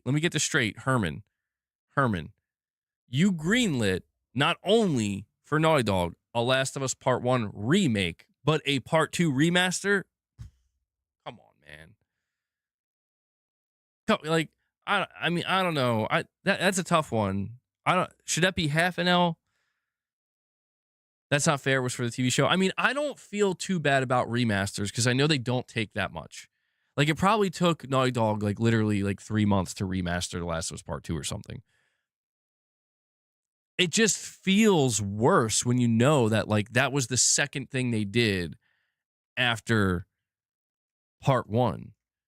I gave a full L for The Last of Us Part 2. I'm gonna give half an L for Part 2 remastered. I gotta give half an L because they didn't give it to another studio. Naughty Dog insisted on doing it, and I'm like, so you're telling me Hermen Hulst said yes to Naughty Dog doing a remake for a game that nobody asked to be remade, and then following that up with a remaster that, while we did expect, it's like that's the second thing those are the only things you're gonna release this gen? So I'm gonna get, and the only reason I'm giving The Last of Us Part 2 half an L is because I think I think we all understood that game was going to get remastered no matter what. I think we all knew that. You know, it's not, the idea of The Last of Us Part 2 remastered coming is not surprising. And some people, for them, it's not even bad. It's that, what if I told you that that's what you're getting 4 years into the gen after The Last of Us 1 remake? That's why. It's like, okay, this is something that didn't have to be bad, but somehow it was made like less than ideal. That's my logic here anyway. All right, let's see. 2024 was a packed year for first party, man. Next up, we have got another L, bro. we got another Herman L coming up. Horizon Lego Adventures. I'm giving Herman. Listen, objectively speaking, Horizon Lego Adventures is an L because it sold poorly. Nobody asked for it. By the time it was announced, everybody felt like we're already getting too much Horizon. And it also, and this is the biggest sin of all, is the fact that it wasn't even a very good Lego game. So, bro said yes for every Horizon project. Herman. It was not developed by a first party studio, so you know that helps ease the pain a little bit. But still, there's so many things surrounding. You know, they put the PlayStation Studios logo on it. Wait, actually, who developed Horizon Lego? Guerrilla Games helped. So Studio Gobo was the lead, but Guerrilla Games was supporting. So yeah, I got to give Herman an L for Lego Horizon. What was he thinking? Come on, man.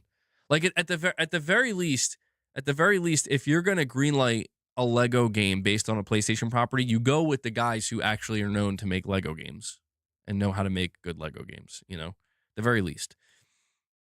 Because like look at the new Lego Batman that's coming up. That shit looks amazing. Lego or not, it's like, holy shit, this looks like an amazing Batman game. You know, people were definitely not saying the same thing at all about Lego Horizon. So I have to give an L to Herman for that one. We have 3 more games here. Well, 4 if we're not counting MLB The Show. MLB The Show, you know, that's whatever. Rise of the Ronin, Stellar Blade, and Until Dawn remake. Stellar Blade can't give the W to Herman because that was all Shuhei Yoshida. Because that was actually found by Shuhei Yoshida when he was working on his indie stuff. So that's all Shuhei Yoshida. Rise of the Ronin. When was that announced?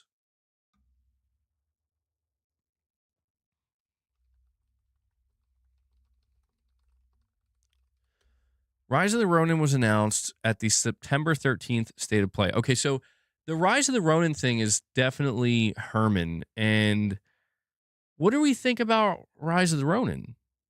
W or L? I personally think that was a W. I'm like, that's a game that Herman recognized and said we should sign this on as a first party and give them X-Dev support. And I think PlayStation fans will like it. And I did. It was good. So we'll give Herman a W for that. That was a good find. An L? Bro, wait, you think Rise of the Ronin was an L? I mean, the graphics were... But, I mean, it's Team Ninja, bro. Not wanted? Well, I mean, you know, again, he didn't... XDev was the one who supported it. I think that's a good thing.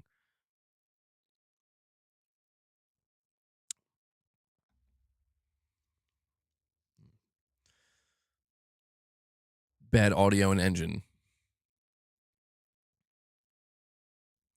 There's some few bots in the chat, perhaps. All right. All right. Last one for 2024. Until Dawn remake. This one's tough, man. This one's tough for me.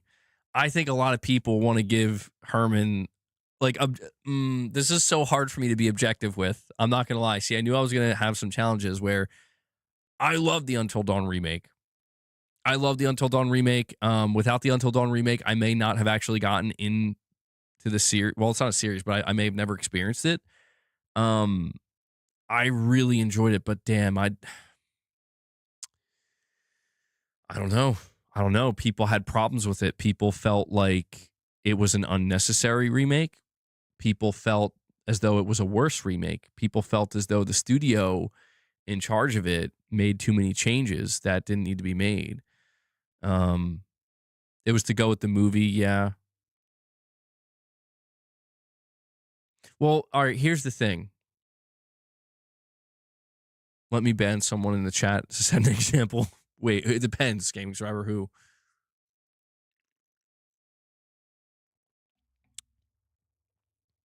We should have a poll on who to ban. Relax, Gaming Survivor, getting too excited.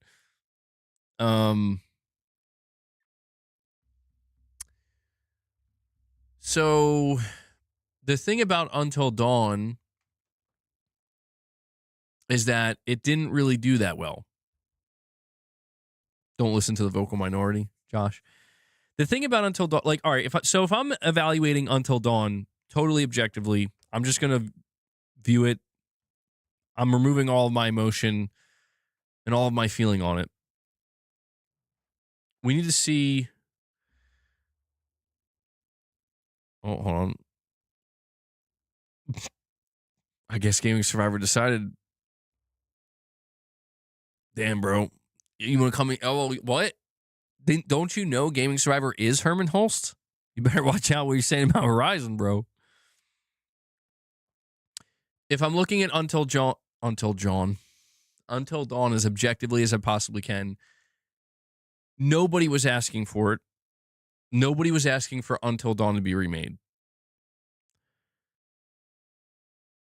There was not, it was not a first-party studio that was tasked with making it. So it didn't take up PlayStation first-party resources. However, it does take up a portion of Sony's first-party budget because they're funding, the remake from an external studio. Again, most important thing, a remake that people were not asking for. And then I think what has to solidify Until Dawn. I hate to say this, man. This is so hard to do because it feels like I'm going against something I actually liked, but it's like I think what ultimately solidified the decision to remake Until Dawn as an L is not everything I just listed, but the fact that it didn't even resonate with the original fans, most of them. Like, a lot of people looked at it and said, I think the original still looks better. The original still feels better to play. The fixed camera angles. It wasn't made in, Unreal Engine 5 has so many issues and they changed the lighting too much. They changed the color grading and all that stuff. And that to me is like, well, so we have a situation where not only was it a game that people didn't want remade and people were questioning why this game is getting the remake treatment. I know it was for the movie, but the end result for a lot of people was extremely divisive and just flat out not good.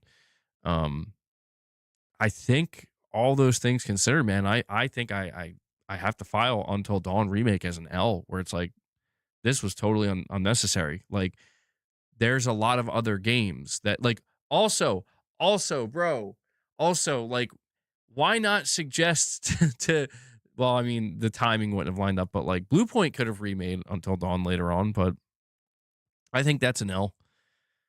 And this is where I want to express that I am. Oh, there we go. Until Dawn. Until Dawn.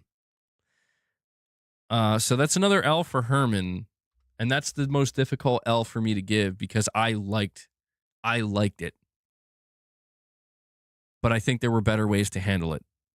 And I can't deny that when I'm looking at the PlayStation fan base holistically and I'm considering all factors, I think even for as much as I enjoyed Until Dawn, I think there were other games that probably deserved a remake treatment first. All right. That concludes 2024. As of right now, based on my list, Herman has 6 W's and 6 L's, bro. So that's closing in. It's a tie right now. We're going to move on to 2025 MLB The Show 25L. No, I'm just kidding. Not even counting MLB. Death Stranding 2 on the beach. Now, this one is going to be a little bit different. There's a caveat with this one. Herman's going to get a W here, but I'm going to tell you why. Herman's not getting the W for Death Stranding 2 on the beach. The reason being is because back in 2016 or 2015, when Sony signed their deal with Kojima, it was for 2 games. Those 2 games, Death Stranding 1, Death Stranding 2. So Death Stranding 2 was always going to happen with or without Herman. The reason so Andrew House gets the W for getting Kojima and getting that 2-game deal. Herman gets the W for the new deal. Herman identified that not only should Kojima be signed on again and we should really negotiate another game deal, but Herman and Kojima confirmed this. Herman was the one who convinced him to go back to action espionage. Herman's like walking up to Kojima and he's like, Kojima, my man, what is it with this walking simulator shit and this delivery sim shit? Like, PlayStation players don't want to be playing as no FedEx delivery, dude. They want some Metal Gear. Don't you get that? And Kojima was like, thank you, Herman. Like, I mean, that's obviously not how the conversation went, but Kojima did confirm that Herman was the one who convinced him to go back to doing like one more hoorah, I guess. So I absolutely have to give Herman a W for not only re-signing Kojima, but getting him to make a game that to me sounds even like, yes, it's like the next evolution of Metal Gear from the creator of Metal Gear, my favorite franchise ever. So that's a big W. That might be one of the biggest W's that Herman has gotten so far. And it's that right there is why I'm like, dude, this is why we might want to be careful what we wish for when we talk about, when we talk when we talk about Herman and whether or not like he's actually a good head of PlayStation Studios. I'm like, yeah, that's also a W. Yeah, we should give Herman credit. I won't count it as a full-blown W because I feel like it gets a little too into the weeds of it all, but shout out to Herman for giving Kojima the Decima engine. So Death Stranding 2 on the beach, not giving that W to Herman, giving that to Andrew House, giving a W to Herman for locking in Fizzant. Ghost of Yote. Ghost of Yote is a W, man.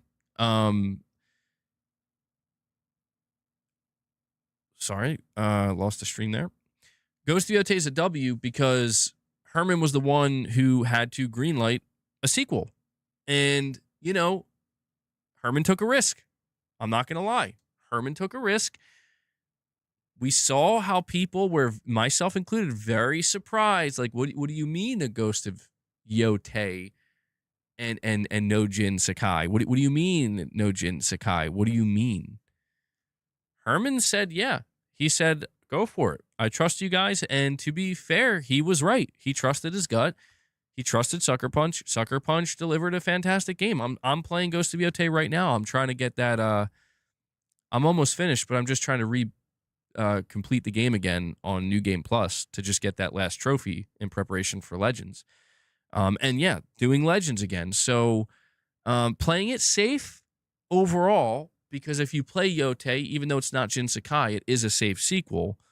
But allowing them to do a sequel where it's like, yeah, we are going in a different direction, knowing that it might not be the best idea, but trusting after what they did with Ghost of Tsushima, like, okay, that's a W in my opinion. So, and to be honest, I don't even think that's an opinion. I think that's objective. A W for Yote, really? What has become? Dude, what are you talking about? I played Yote, man. I'm playing it right now. I got the platinum, and like, contrary to what a lot of the internet has to say, like, dude, this is an amazingly crafted game. I ultimately did like Tsushima better, but dude, Yote is phenomenal. Like, it's just an expertly crafted game, a great story. Atsu, I know people don't like the actress, but Atsu, like, she did her job. Atsu's a good character. The writing of that character was mostly good, I would say. There were very few things where I saw like any type of flaws. And so I'm just saying, like, Yote to me objectively is a very good video game that was made under Hermen Hulst's watch. So why did they remove the stances? The combat is nowhere near as satisfying. I mean, I will admit I do miss the stances a little bit. The new weapons are awesome though, and definitely change the feel of combat, but maybe they could, be cool if they did both. We'll have a bunch of different stances for all the different weapons. Fun Culture saying, I posted something helpful on Discord's general. Let me see before we continue. Oh, here we go. The big list. A quick historical summary that might help with the Hulst analysis. It shows how things have evolved over the last 3 generations in terms of studio acquisitions and closures. So we don't treat the latest closures as an isolated or unique thing this generation. Okay. Yeah, I'll go. Thank you for providing that. That's a pretty comprehensive list. I'm going to go over this when we talk about the most recent Herman L. Because that's definitely yeah, it's easy to forget that Sony has closed many studios before, dude. Thank you for that, Fun Colks.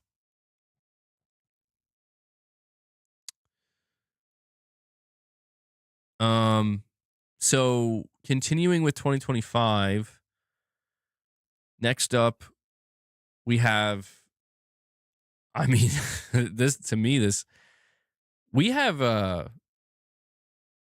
we might have a couple of L's in a row here. All right.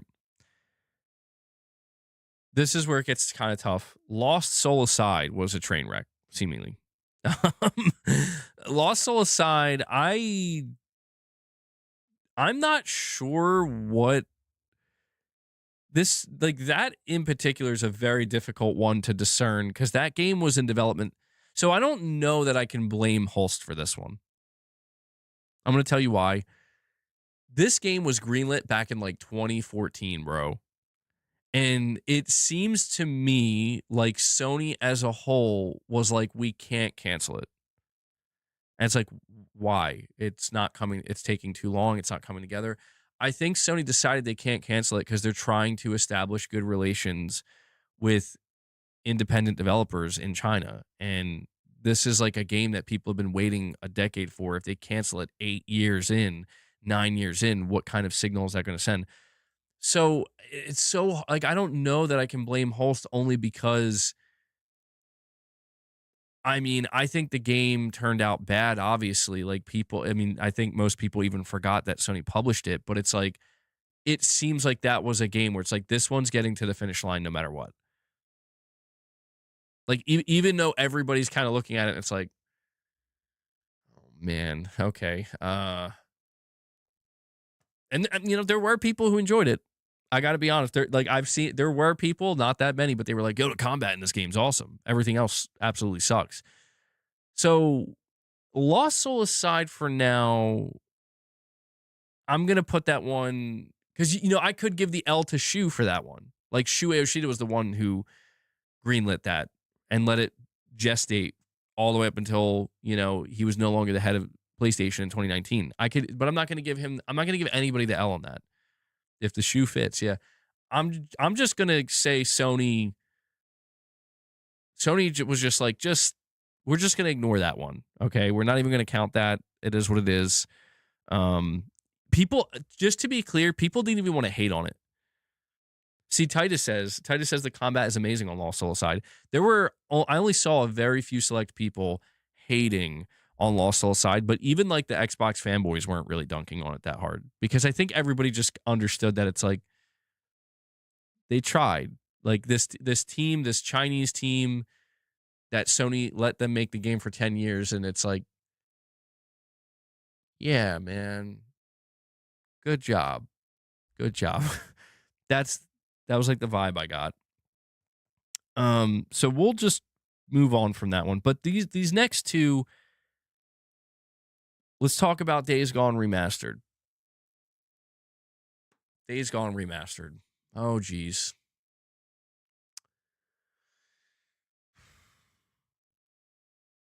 The problem with Days Gone Remastered is not the product itself. It's the same reason why I gave Naughty Dog multiple L's.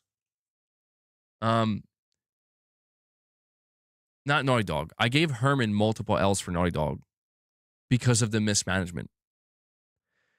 It's very, very hard for me to not immediately want to give Herman an L for just like Bend Studio in general. Tides of Annihilation is not a Sony game. I played Days Gone Remastered. I got the platinum. I loved replaying that game. But it needs to be understood that Herman does get an L for Bend. Absolutely. Not for Days Gone Remastered. Herman gets an L for Bend because Bend Studio might be one of the most, like, it's surprising to me that Bend Studio survived longer than BluePoint. Only because at what point, because maybe I'm wrong in this, but it's like Herman is the boss of these studios. You know, Days Gone is not bad. Days Gone is awesome. But Am I wrong in thinking that? Like, am I wrong in thinking like Hermen Hulst is the boss of PlayStation Studios? In other words, if he wants to say something like, this is what you're doing because I said so, you could be upset about it, but now I'm giving you a job to do, and this is what you're going to do. I'm saying this because that's what Sony Bend needs. That's what Sony Bend needs. That's what they needed. When I found out, so we originally were going berserk on Herman. Excuse me. We were originally going berserk on Herman back in like 2021 and 2022 because there was misreporting that Herman had denied a Days Gone 2. That Days Gone 2 was pitched and Herman said no. And we were pissed. We're like, are you shitting me? You know? Just to find out from the actual heads of Bend Studio that no, the game was never even pitched because there was internal fighting going on. Like half the team didn't want to make it. The other half was like, okay, yeah, that's fine. People had problems with the studio heads. And the studio heads ended up departing. And I'd wonder if that was Herman. That's what I wonder. Because it's clear that the studio heads were fired. They didn't just leave together. At least I don't think so. John Garvin and Jeff Ross. These were the two people mainly responsible for Days Gone and, you know, everything that, like the whole vision of it. And they said that they had a sequel ready and everything to go. And then they were just suddenly fired in 2019. And then we come to find that their firing came at around the same time that apparently Bend Studio could not decide. They could not decide what they wanted to make. And that's where I'm just like, okay, well, whose idea was it to let these guys walk away and not make a Days Gone 2? Like, that's a serious question. Like, I don't know if that, I mean, maybe let me see something. Did John Garvin choose to leave Bend Studio, or was he fired?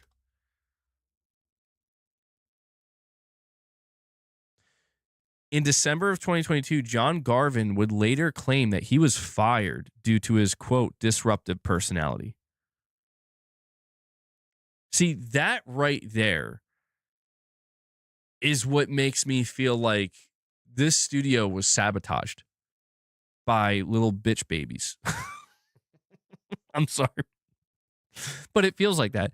It's like a disruptive person. Like, bro, come on, man. Like you know how many other studio heads could be labeled as disruptive creative personalities or disruptive personalities? Like, are you kidding me?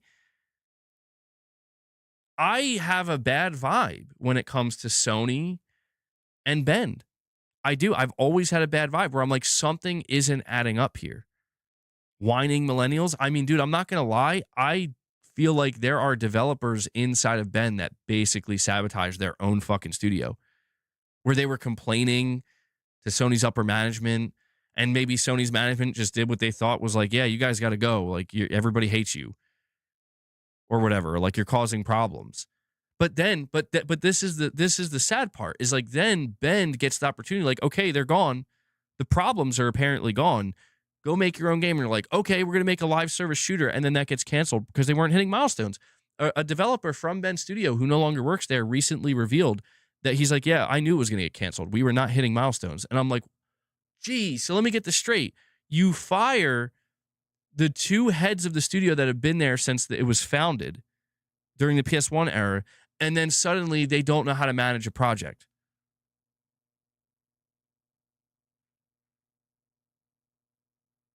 And the only thing that they had to show for the last 6 years is Days Gone Remastered, which, again, I enjoyed. I gladly support that.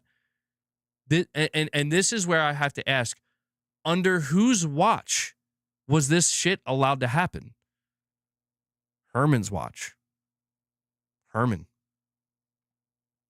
Not Sean's. Not Shoes. Herman's and Jim's.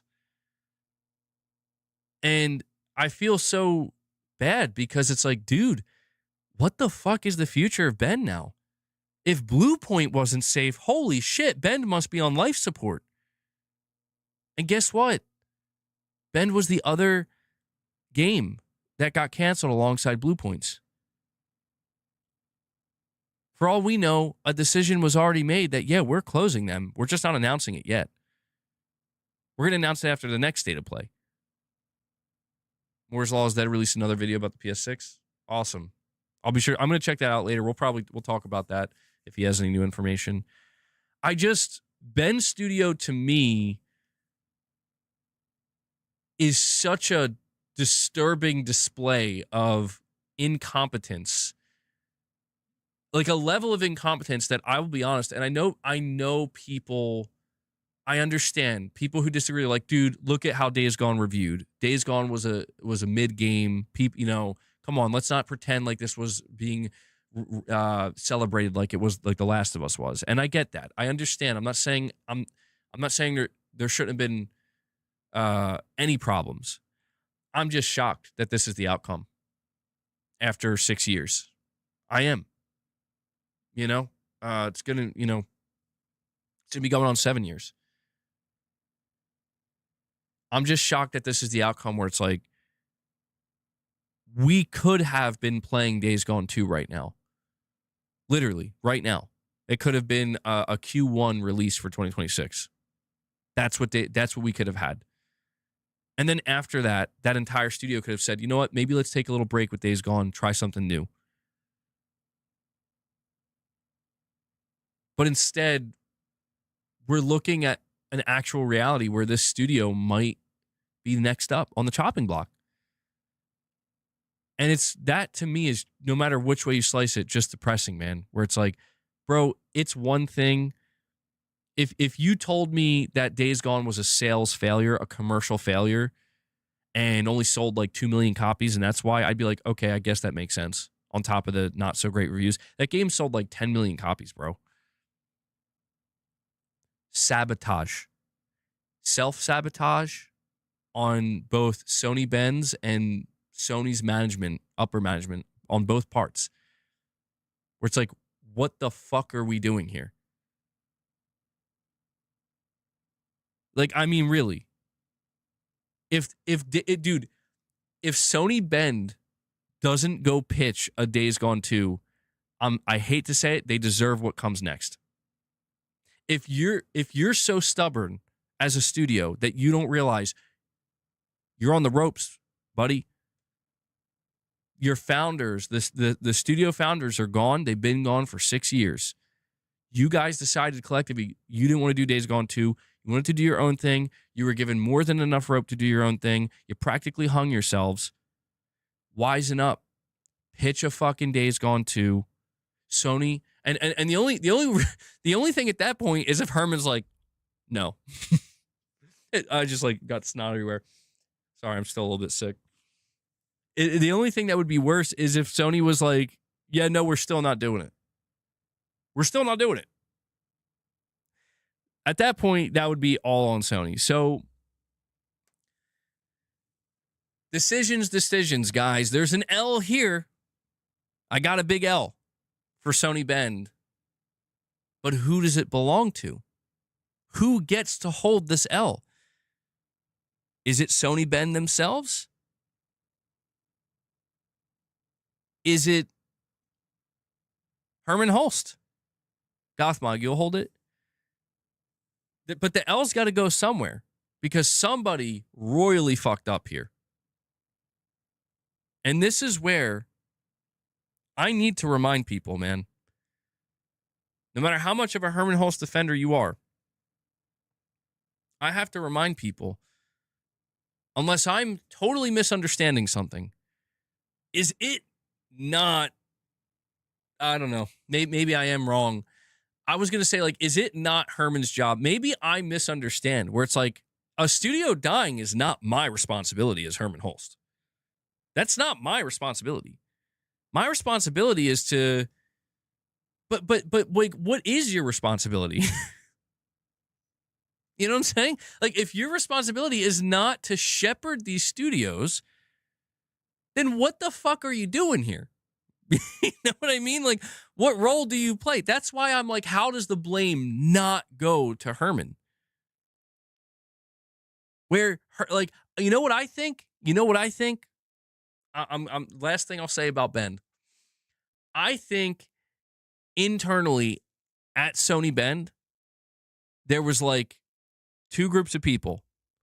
There were the people that were on the side of the leads, the founders of Bend that were responsible for Days Gone and wanted to do a sequel. And I think there were the people that didn't like them and didn't want to do Days Gone 2. And I think there was a lot of fighting. And ultimately, I think Herman was the one. See, this is where, like, you have to ask, who fired these guys?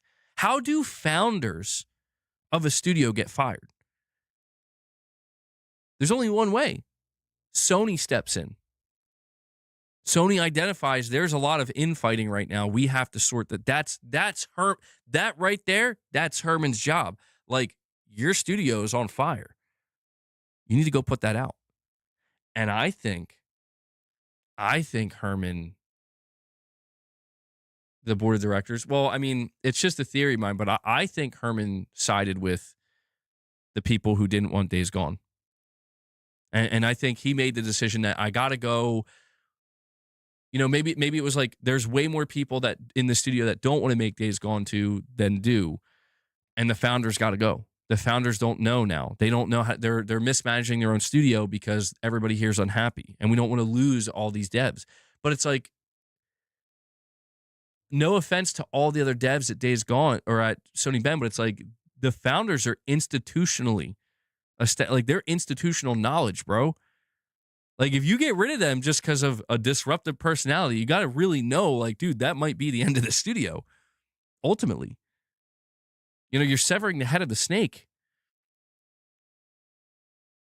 It was all political. It may have been. It may have been. And that's why I'm just like, it's hard for me to imagine. Like, again, if Herman wasn't the one who made the decision and he wasn't involved, then what the hell was he doing?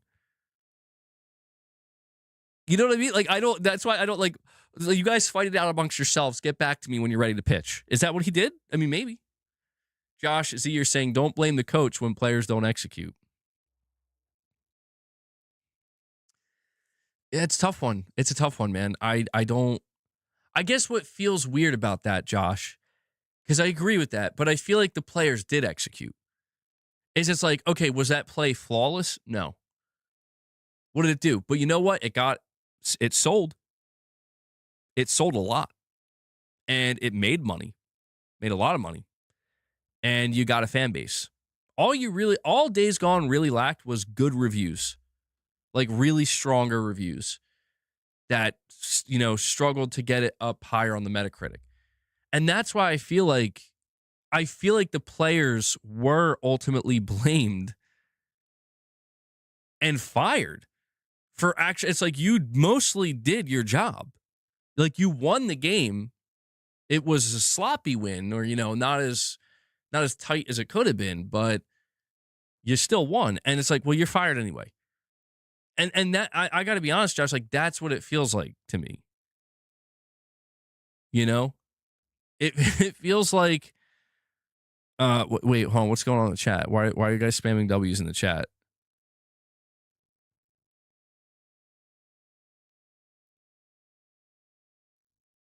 Whoa, wait, hold on. Has anyone mentioned how Days Gone pretty much killed Days Gone? Well, that's one other thing that we have to mention here. And this is why I feel like I still got to give Herman an L. You know why?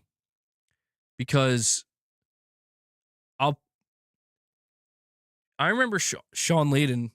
Let me get a drink here.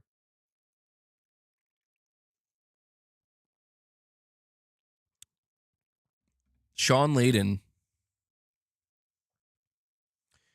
he talked about this, I believe.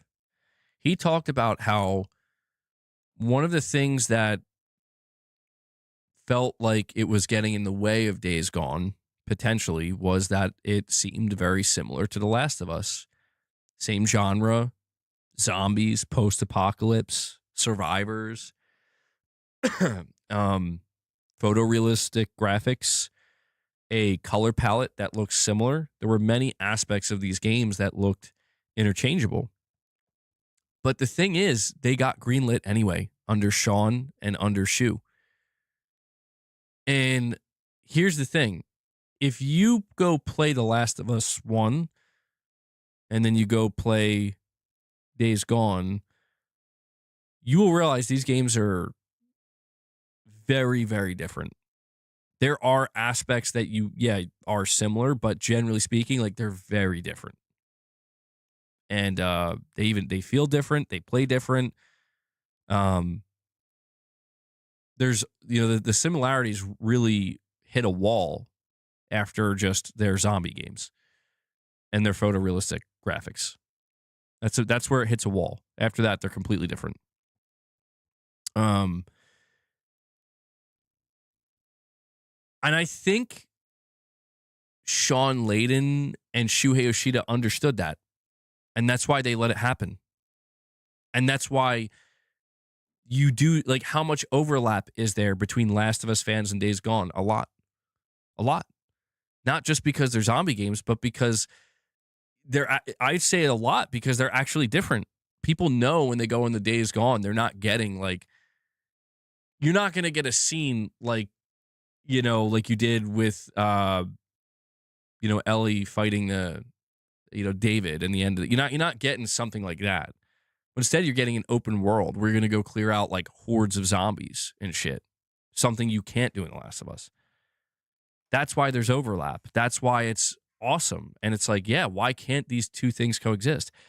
And there seemed to have been some, I don't know who confirmed it. You guys can check me on this. But we basically heard that, I think and I'm pretty sure it's Herman. Herman was like, I think these games are too similar. Like we shouldn't have two zombie games, basically. And that frustrates me because it's like, well, yeah, I mean, sure, they both have like zombies and, but they're very different, like they're very different and they should be allowed to coexist. So I just think ultimately, guys, here, in case you can't tell, like, I think I got to give Herman the L for Bend Studio. And I at the very least, I got to give Herman half an L. Half the L goes to Bend. You know what? That's fair. Half the L goes to Bend, half Herman. Because it's like, I'm sorry, bro. If Bend Studio ends up shutting down in the next year, I'll be fucking damned if I'm not going to blame Herman to a degree. Where it's like, you I'm sorry, what were you doing, Herman? I know you were getting paid. I know that. I know you were getting paid. But what were you doing? Yo, what's up, boss? And Shadow Link, bro. Yo, oh, damn. Yo, the 50. He rips open the 50 pack. Holy We need W's in shit. chat. Boss came in just in time. Boss literally turned the corner and walked up. And he's like, I'm ready for my second dose of treats. Shadow Link was not kidding, man. This man got cut off by YouTube. He reached a 24-hour limit. And he said, yo, I'll be back later on to see if it lets me drop another 50. And he actually did it. He came back. Yo, Matt, we need to get W's flowing in the chat for Shadow Link, man. We really do. Because this guy has dropped so many member gifts on the channel. And he's been dropping crazy support. So, meanwhile, Until Dawn 2. W's in the chat for Shadow Link, man. Thank you so much. Geez, dude, that's crazy. That brings us to 111. That's exactly where we were yesterday as well. So, unbelievable.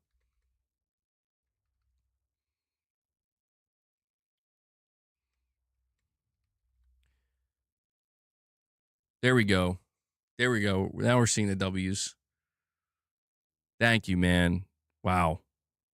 Yeah, guys, listen. I should say this as well. If you get gifted a membership, you get all the perks of being a member. Right now, I'm still figuring out what I'm going to do with members content. I'm going to have to, again, I got to give it more time, and then I'll have to talk to you guys about that. We'll see what's going on there.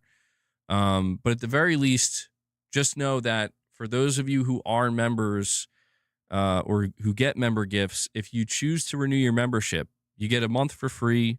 You know, there's no strings attached. If you decide you like the content enough, you like what we do here enough, you like the community enough, you want to continue to make sure Boss can get his treats, consider renewing your membership.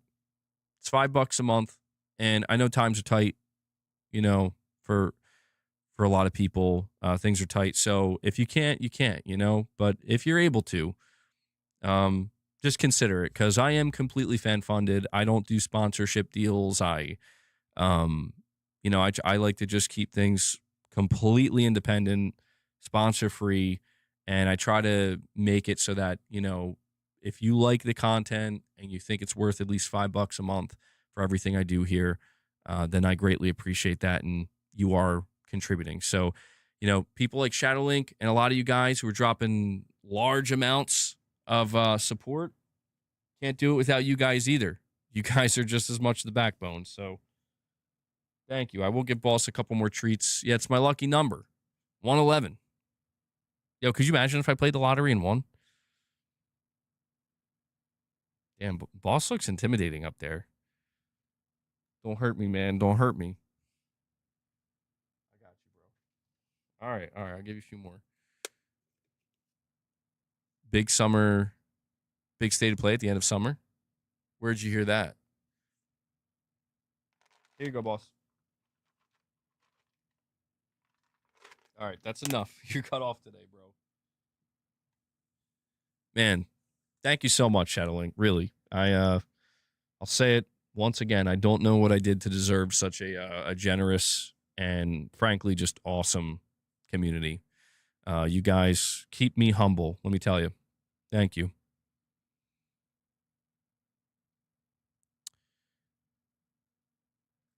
Poor MBG, always the perpetual cycle in the members content. Yeah, I'm getting some interesting feedback and some interesting data, let me tell you. Something weird's been going on with YouTube, though. Just a little bit of inside baseball here for anybody who cares. But, I'm sure you've noticed that my subscriber count, has been stuck. It's been so slow. Like, we were stuck at 99K for a year. Then we were stuck at 100K for a year. Now we're stuck at 101K for a year. And granted, I don't really do shorts, although I'm thinking about trying to do them. But there's this weird thing that happens on my channel. And I don't know if it's unique to me or if it's something else that other YouTubers experience, but I gain subs and then I lose subs, and then I gain subs and then I lose subs. And it's in such a weird cadence where it's today you gained 15 subs and then you lost 10. Today you gained 20 subs, but then you lost 21. And I'm like, what? It's so weird. It's what the hell is causing this? I don't know if people are, if people are just weird towards my channel, where they're one day they're subscribing and the next they're unsubbing and then they're subscribing. I really don't know. But I don't know if any of these are bot accounts or something and YouTube is removing them. It's really, really weird, man. And so I don't know. I came across something recently that said YouTube is punishing content creators who do members content, and it hurts the algorithm and it stunts your growth on YouTube. And I'm like, well, that's weird. I've been doing members content for the past 2.5 years. And actually, come to think of it, this problem started once I started doing members content. And so I don't know if there's any truth to this stuff or not. If it's actually, no, members content's fine. It doesn't have any negative impact on your growth. Or if it's the opposite and it's yeah, no, members content is literally stunting your growth and it's the reason why you haven't grown. I don't know. I'm not sure. The bigger question I try to figure out is how much the members content means to my audience, right? Those of you who are members. Most people tell me it's fine, dude. We just support you because we want to support you. We're not doing it just for that content. People have told me, they're any content you choose to do for members, I know I could just get it somewhere else for free. And it's stuff like that that makes me think like, geez, yeah, I don't know, man. Is it worth it? You know, is it worth it? But you know, for those of you who are supporting just because you want to support, and that's you know, there's nothing wrong with that. That's the best way to do it, right? Like, hey man, I'm gonna donate to your channel because I just like what you do. I want to know that I'm helping keeping this content going and allowing you to do what you do. That's always been the most important, even just for people who choose to watch the content. So anyway, I won't continue to talk shop, but we'll get back to the Hermen Hulst W's and L's. But Shadowlink, thank you once again, man. All right. You just want a place to post cat pics? Like, BMed, are you saying like you want to post cat pictures or you want me to post cat pictures? Because I will tell you, we do have a Discord. I don't know if you know that. I'll put the invite link. If you guys want to join you don't need to be a member for the Discord. I've noticed that most people do that. Most people make it so that you have to be a channel member to join the Discord. I just decided like, whatever, like just, you don't have to be, just join it if you want. So I'm posting a link in the chat. If you want to be part of the Discord, just follow the rules. Just be polite. That's all I ask. And I think I missed a super chat. Michael Lynch, I'm sorry, man. Sorry to keep you waiting. You're saying, I don't think Herman deserves this L. He wasn't the one that decided not to do a sequel. It was all Bend Studios' decision. Yeah, I mean, that's why it's really hard for me to give Herman an L, or at the very least a full L, because, listen, there's like one really important question I have that I don't think has been answered yet. I think the answer is intuitive. I think it's intuitive. Thank you, Irfan. Yeah, Irfan dropped my Twitter in the chat as well if you want to follow me on Twitter. I think the answer is intuitive, but the question is, can Hermen Hulst force a studio to do a project? I feel like the answer is like, of course. Of course he can. But that, the answer to that is simple. The execution on that, I think, is extremely complicated, because it's like, well, what happens if Hermen Hulst just goes to Bend and says, you don't have to pitch anything. You're making Days Gone 2. We are telling you you're making Days Gone 2. It's either that or you're getting shut down. That's where we are. I don't know why that hasn't happened yet, because that's where it's like, I get this vibe that like Herman's sitting there. It's like, all right, guys, you don't want to do Days Gone 2. Well, what else you thinking? What else? And I feel like it's like, bro, what are you talking about? Like, don't let them think anymore. That's the problem. Like, I guess that's just where my disconnect lies.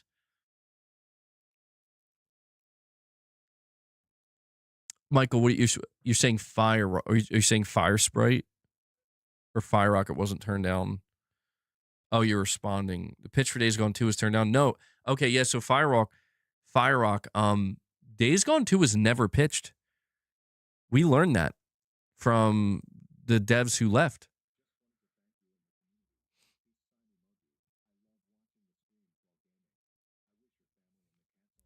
Oh shit. Yo, I'm gonna replay this because I don't think it didn't come through. Just wanted to thank you and the community. Peace sign emoji. I love watching the streams while gaming. I wish your family and the cats all the best. Greetings to Mrs.MBG. I love how it said gratings. You spelled it right. Oh wait, no, you did say gratings. That's funny. Titus, bro, thank you so much. Man, you guys, this is what I mean. You guys, you're too kind. Titus dropped a $50 direct donation, and he did so just because he said he wants to thank me and the community. And thank you, Titus. Really, thank you. I love when people tell me that they listen to me while they're gaming. I love that because I do that too a lot of times. Like I listen to random stuff. I listen to my own streams when I'm gaming. No, how weird would that be? But I'm glad I could be that, that streamer or podcaster or whatever, that long form content creator that you choose to listen to. I know it becomes kind of ritualistic. It becomes routine. So it makes me feel really good that there are a lot of people. Sometimes I forget about that, even if just like one day goes by and I don't stream, or, I stream a little bit later than normal. People are like, bro, where were you? Like, I look forward to your content, or people listen to it while they're at work too. And I appreciate that, Titus. Thank you so much. And thank you for wishing my family, my cats, well. I don't know if you missed this, Titus, but when this stream is over, you might want to come back and watch the very beginning. Mrs.MBG came on the stream for like 2 minutes or 3 minutes to show off her new porch goose that she just purchased. So she's doing well. She's very happy about that. So thank you guys. Really, you're too kind. I appreciate everything you do for me, the channel, the community, and my family. All hail MBG. Exactly. Very kind of you, Titus. Ben doesn't want to make a sequel, and neither does Sony. Why do people still think it's happening? But like, that's where, to me, it's crazy to think that it, like, if that were true, Gavin, that it's just nobody wants to make it. It's like, then I guess at that point, it's hard to imagine, not imagine, but it's hard to really feel shocked if the studio gets shut down, if that were to be true, where it's like, guys, I feel like you had a home run set up here. And instead you're just like, I'm going to go hang out in the dugout and fantasize about live service money. And it's like, okay, well, how long are you going to do that for? It's like 6 years. Okay, so you did see that, Titus. Good. I'm glad. Yeah, I'm glad. Yeah, we got a little bonus Mrs.MBG surprise stopping by, Got your 80th platinum yesterday. Congrats, Carl. Spider-Man 2. It's a good one. 80. Damn. I think I'll get to 80 at some point. I'm at 56. So I'm getting, I spent probably way too much time on Sony Bend. I'm going to make a decision here. I'm going to make a decision. Executive decision time. I'm giving Herman half an L. I'm giving him half. Okay? I know some people are going to disagree with that. I feel like I have to. He's the head of PlayStation Studios. I feel as though if Herman had Ben's best interest in mind, as well as the PlayStation community, he would kick the fucking door down at Ben and say, y'all are making Days Gone 2. You got a problem with that? You can leave. All right? You give your 2 weeks now. And I think people would leave. I think some people would be upset. But it's like, it's either that or you're going to have to leave anyway because you guys are going to get shut down. You guys don't have a path. Here's the big thing. Final thing I'll say, and I'll move on. The biggest thing about Days Gone 2 for Bend is when I tell you this would save that studio easily. I can't even begin to express, like, guys, if one of the most important things you have to have established when you're pitching a game is an idea of how it's going to do. Like, is this actually going to sell? Is this actually going to make us money? Are we going to make money back on this? Is this going to keep your studio alive and thriving financially? Days Gone 2 checks every single one of those boxes, man. Like, if Days Gone 2 was announced at like a state of play at the end of the year, even if it's a PlayStation 6 game, fans would be going nuts. They would. Like, you would still see people be like, I didn't like Days Gone. But generally speaking, there's like millions of fans that would go nuts. Day one buyers, the day that game drops, it'll be profitable. I bet you. And if not day one, certainly within a couple months. And I feel like that's where it's just like somebody at this company, I don't give a shit if it's a team leader at the studio or if it's Herman or if it's got to be fucking, Hideaki Nishino himself. Somebody's got to get up and say, let's be adults, everybody, and make smart mature decisions where I'm sorry if you don't want to make Days Gone 2, but the industry is in a very turbulent time. This is the greatest path to success. And after Days Gone 2 ships and is clearly going to be a success, then we can talk about experimenting again. Okay? This is what needs to be done to save the studio. I can't fathom why that hasn't happened. And that to me is just something that I'm just like, especially after BluePoint, that tells me that, like, holy shit, you guys will let these studios kill themselves. Like, why would you do that? You know what I mean? Like, that's what scares me about that, is that, like, what? Wait, whoa. You got to, like, clamp down a little bit here, you know?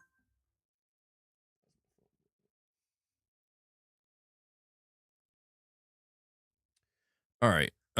So I'll give Herman half an L, because I do feel like at this point Herman should have stepped in and said, "You're making Days Gone 2."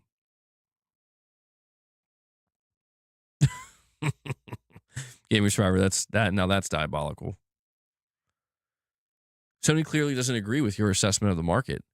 If they listened to players, Guerrilla would be making Killzone games and selling them to no one. Well, I mean, just to comment on that, Gavin, I understand where you're coming from, and you're not wrong.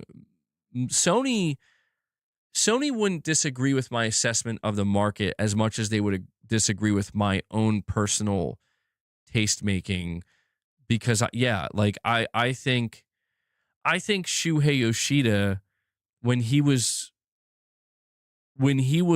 making the decisions on, like, this is the type of games we're going to make, I think he was being very selfish in a good way. But I think it's because he was like, Shu was a hardcore gamer, bro.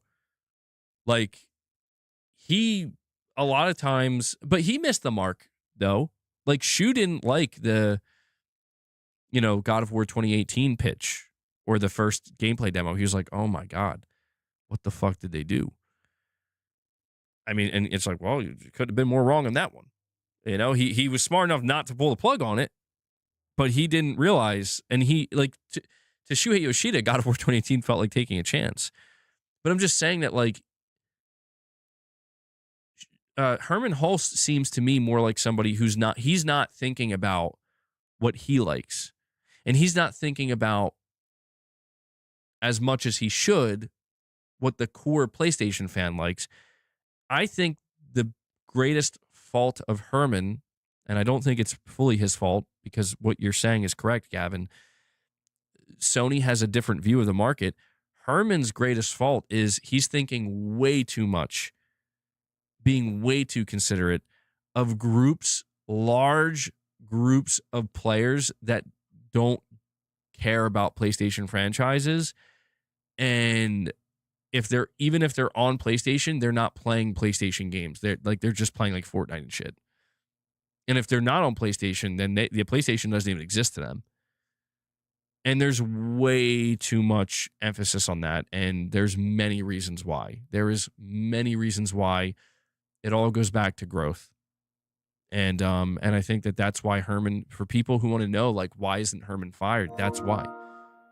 Because Herman's path to growth, as somebody who has a lot of experience in gaming and at Sony, it's going to be very hard for somebody else to just come in. Because don't get me wrong, like, there's somebody out there that would make decisions that Herman refuses to make, that we would be fucking losing it over in a good way. Like, we would be celebrating in the streets.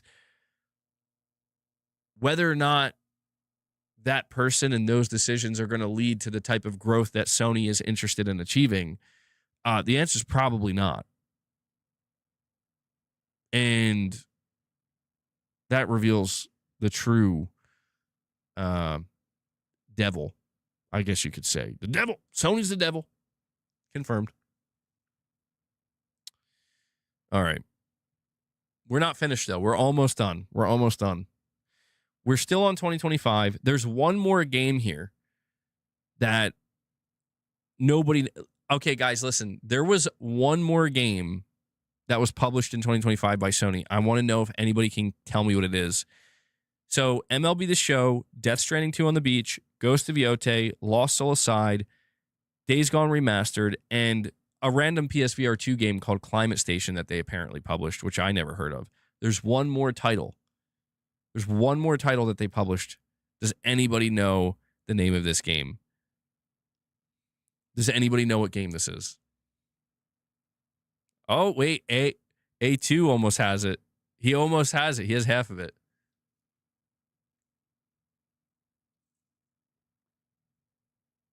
Poor Herman. This is his least favorite stream. Yeah, what if he was watching? I mean, he's probably very busy, but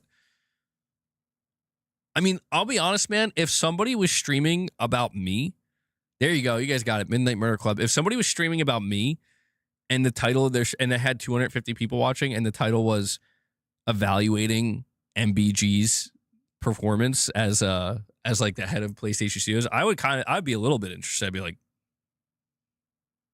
how many W's and L's do I got here? You know, Herman's going to tune in later on to find out the total count.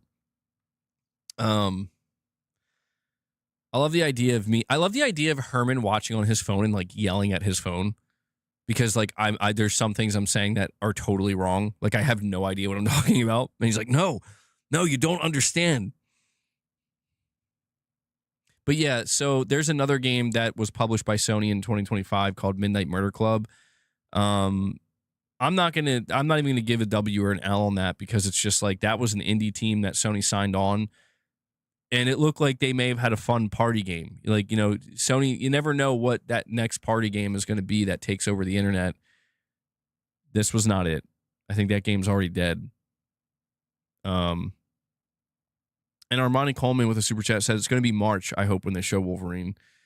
I mean, they could show it a little bit earlier. March isn't spring. March is still winter, mostly. It could be the end of March. The end of March is technically spring. So it's possible. It's possible. But then we're going to move on to the final list here. 2026, God of War, Sons of Sparta.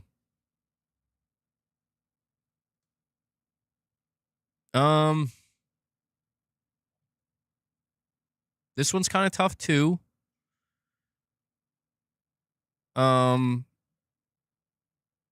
Yeah, I mean, it feels wrong to give. The reason why it feels wrong to count that as an L is because even though it seems to be a little bit underwhelming, I don't feel like it was a bad decision.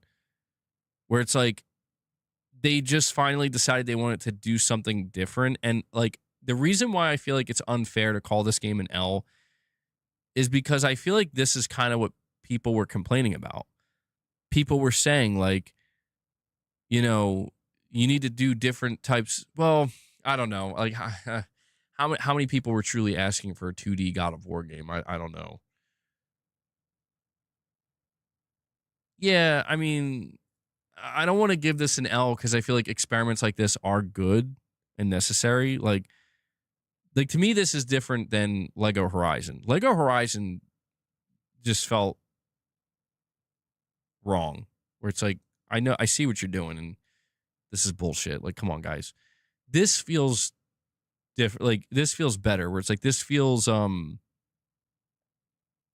like nobody's really asking for this, but I could see why you're like, we want to take a chance on like a smaller, more unique type of God of War game that even though nobody asked for it, could be something that people take to. I don't know. You're saying big L? I don't know if it's a big L. It's a God of War game rated T. Oh, definitely an L then. Fucking yeah, L all over the place. You got. Well, again, we have to be objective about this.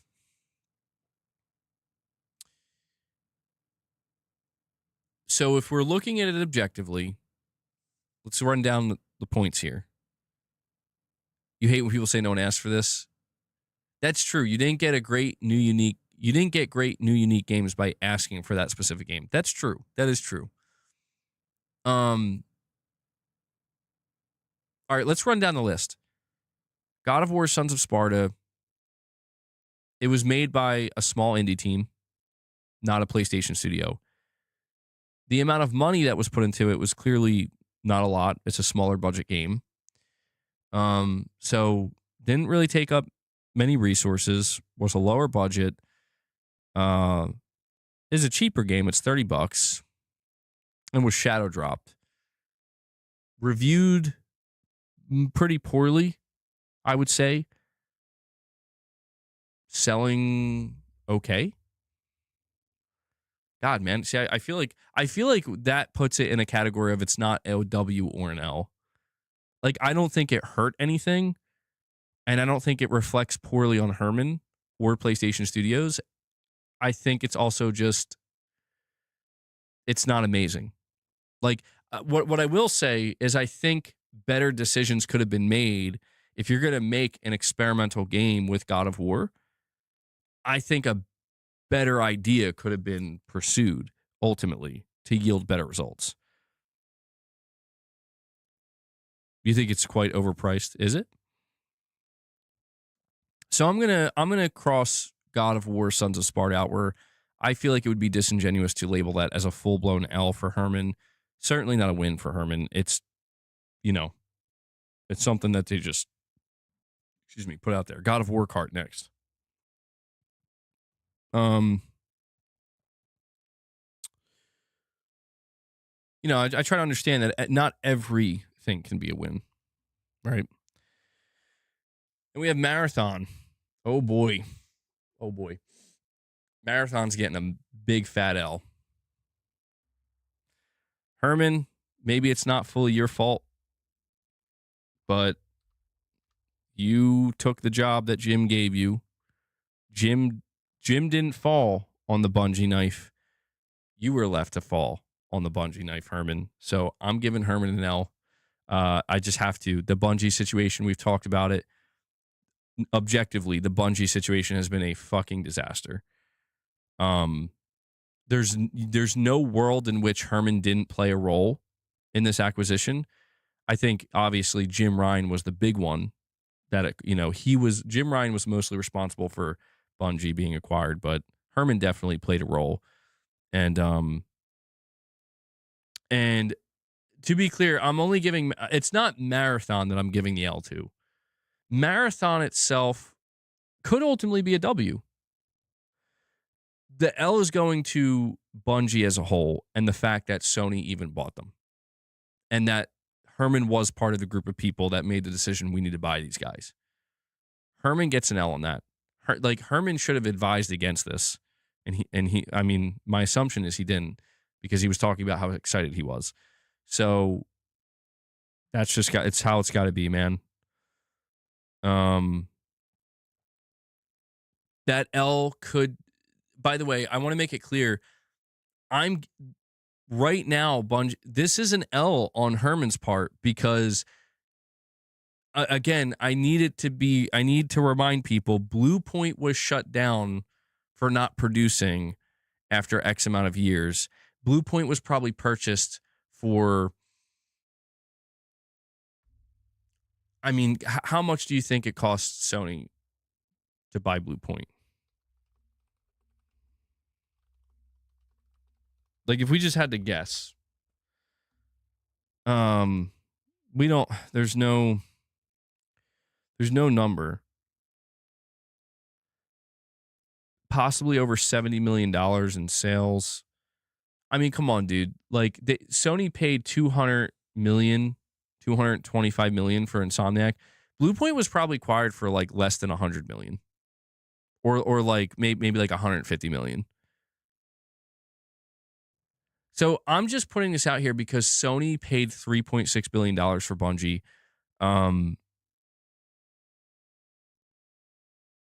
And Marathon is allowed to take as long as it needs and get caught plagiarizing and get delayed multiple times. Bungie's allowed to be mismanaged to oblivion and back. And, yet here we are, you know? Yeah, it's that L. I want to make it clear that L that goes to Herman also goes to Jim. It goes to all of Sony management. They fucked up. But listen, when we come back here and do this again, if Marathon's a big hit and is a big success for Sony, then, you know, then maybe we'll start to see that L transform into a W. But, you know, I guess the reason why I'm giving it an L is ultimately just because I do firmly believe that Bungie is a studio that Sony should have never bought. They massively overpaid. And I do feel like, unfortunately, it is contributing to some of these other studios kind of getting the shit end of the stick, to be honest. But you're saying, well, then it's not an L yet, right? We need to wait and see. Well, I will just add to that. Marathon's not going to make Sony back $3.6 million. Marathon's not going to make $1 billion. Marathon, if Sony's lucky, will make back its own, you know, the how much it costs to actually develop that game. But I just think, yeah. Also, it's just the fact that, like, I don't know, man. Like, Herman could prove over time, if Herman can turn Bungie around, ultimately, in the end, that could be a crowning moment for Herman, where it's like, wow.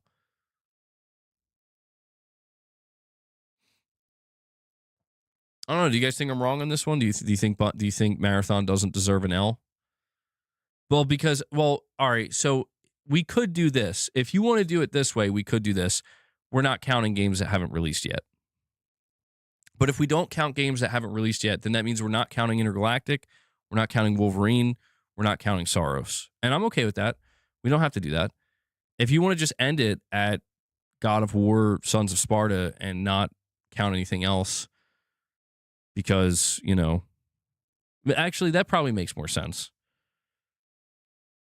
But all right, so I do got to at least give Herman one more L here, though. So I'll take that one back. I'm not giving Bungie an L. We're not going to count games that haven't released yet. Because, yeah, because I would have given Herman a W for Wolverine, and I would have given Herman a W for Soros, but, you know, people would then argue, like, does Intergalactic deserve a W? Because some people, and that's where it's not, we're not being objective at that point. We're just assuming. So we have to just go based off of what we know. I do have to give Herman one more L, though, and that L is for BluePoint. And I understand BluePoint fucked up. I understand that people are going to say, Herman, I'm going to be honest. This is where I have to be blunt. And it's cool if we disagree. It's cool if you think I'm an idiot. That's fine. But anybody who thinks Herman doesn't deserve an L for BluePoint, I think is kind of, and I don't mean this rudely, but I just feel like you're kind of like fundamentally misunderstanding what Herman's role is and why he gets paid the large amounts of money he does.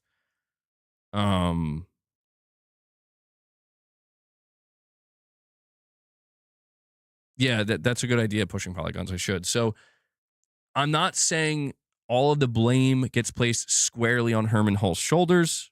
I'm not saying that.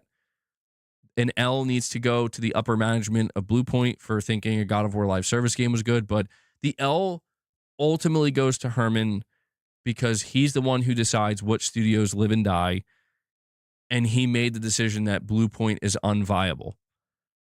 To me, that's, no matter what, that's an L, because it's like, you said yes to the God of War live service. Now you're saying yes to shutting them down. L. That's a bold L.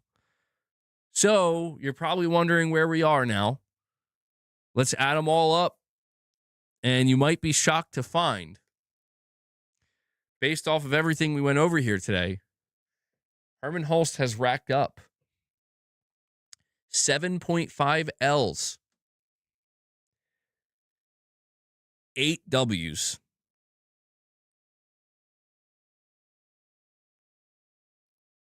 I don't know.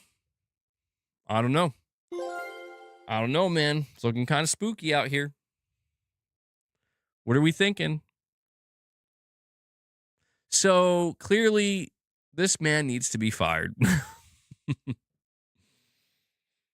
So we can expect 1 W and 1 L per year. You can expect. So it seems that Herman has been making calculated decisions. Yeah. So Irfan deleted your messages for spamming. Chill with the spam, bro. It's okay. It's okay. He's getting a little excited with the W's and the L's. But all right, so let's have like a closing conversation here. All right. Now I know I tried to be as objective as I could, but I know that a lot of this ultimately, no matter how much I want to make it objective, a lot of it is subjective. A lot of, people are going to have opinions on these different games. And so I want to try to answer this question. Should Hermen Hulst be fired? Should Sony remove him from his position and replace him?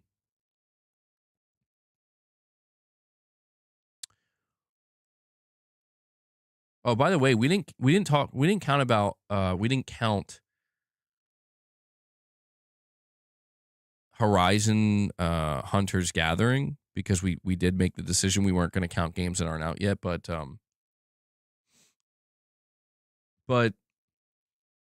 I'm only putting it out because I just thought about that game and I'm like, oh wait, yeah, that's a thing that's coming too. I think my answer to this is, it's complicated, but I don't think Herman should be fired yet.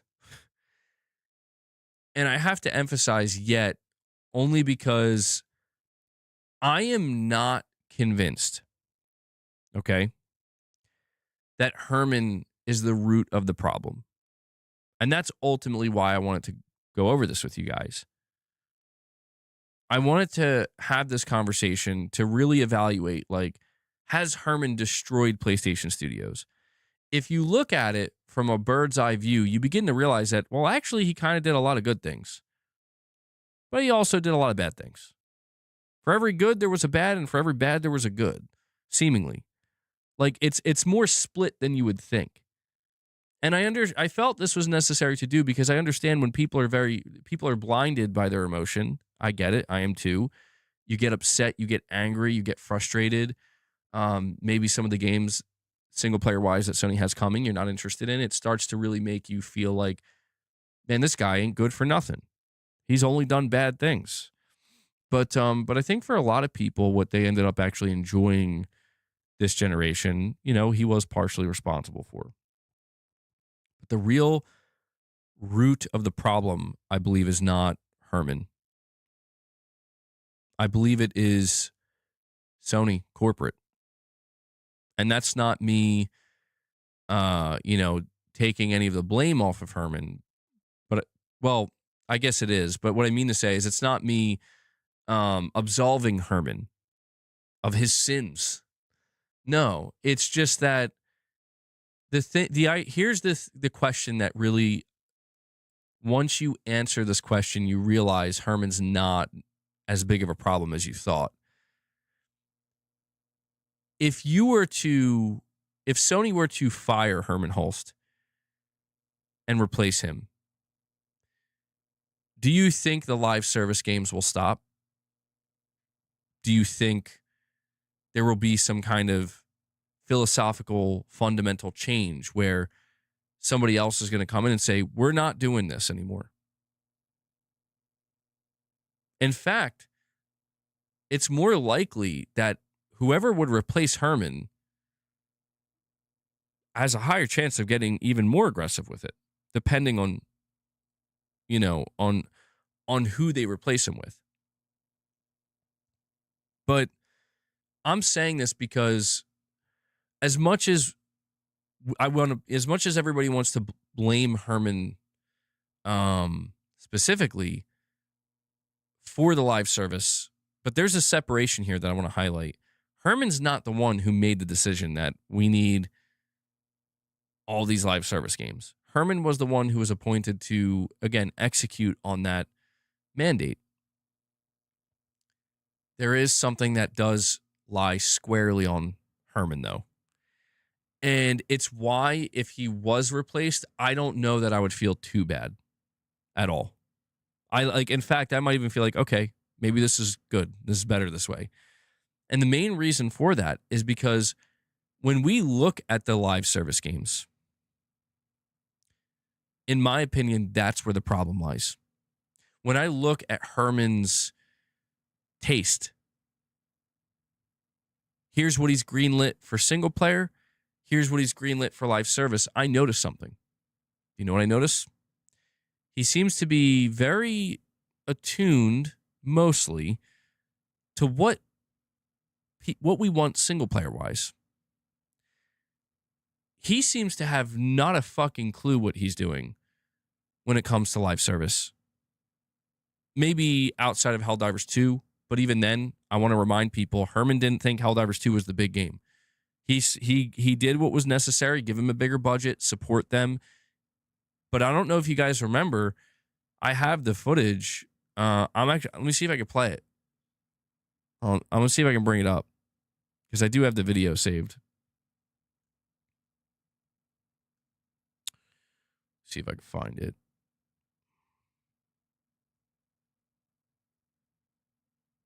Where is it? Where is it?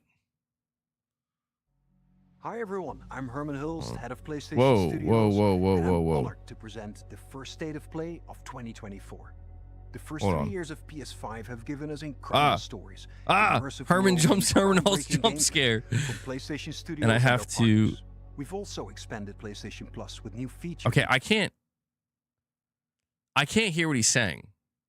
I'm sorry. I can't hear it on my end. Give me a second. I have to redo it. I thought this would be less chaotic. I'm sorry.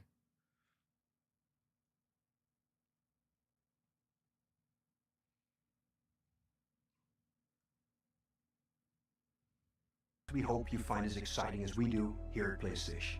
Enjoy the show. No. Damn it, Herman, come back. I want to hear this again. This was his opening for the State of Play in January 2024. Okay. Hi everyone, I'm Hermen Hulst, head of PlayStation Studios, and I'm honored to present the first State of Play of 2024.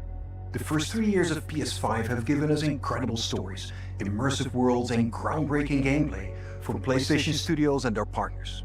We've also expanded PlayStation Plus with new features including PS5 game streaming. And with PSVR 2 and PlayStation Portal, which released last November, we're committed to offering new and surprising ways for our audience to interact with their PS5. But none of this means anything without great games, like Helldivers 2, which kicks off a year of amazing experiences and diverse ways to play.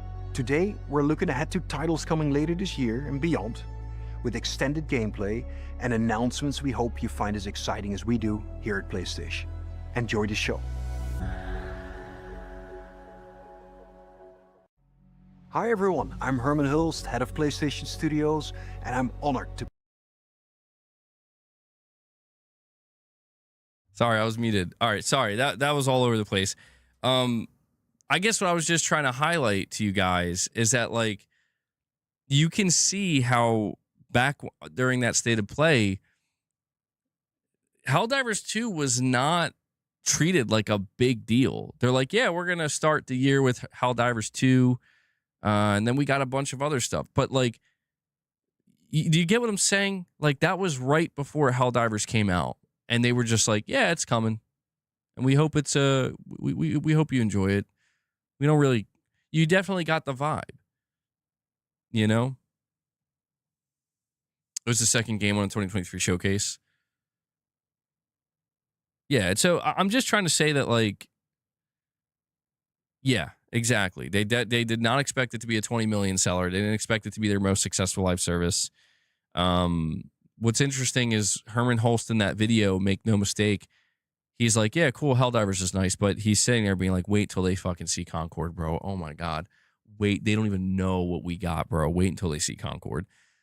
He found out real quick. And so what I'm trying to point out here is the big...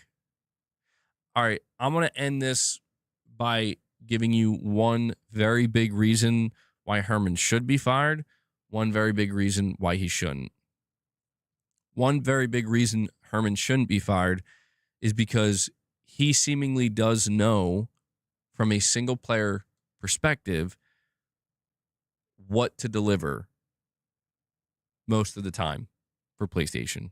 He seemingly understands that, yes, you can't really walk too far away from single player because that's your bread and butter. That's what PlayStation fans want. And there's been, I would say, a good amount of single player experiences that have been delivered underneath Herman's time as the head of PlayStation. And I would say Astrobot being a particular crown jewel for him, you know?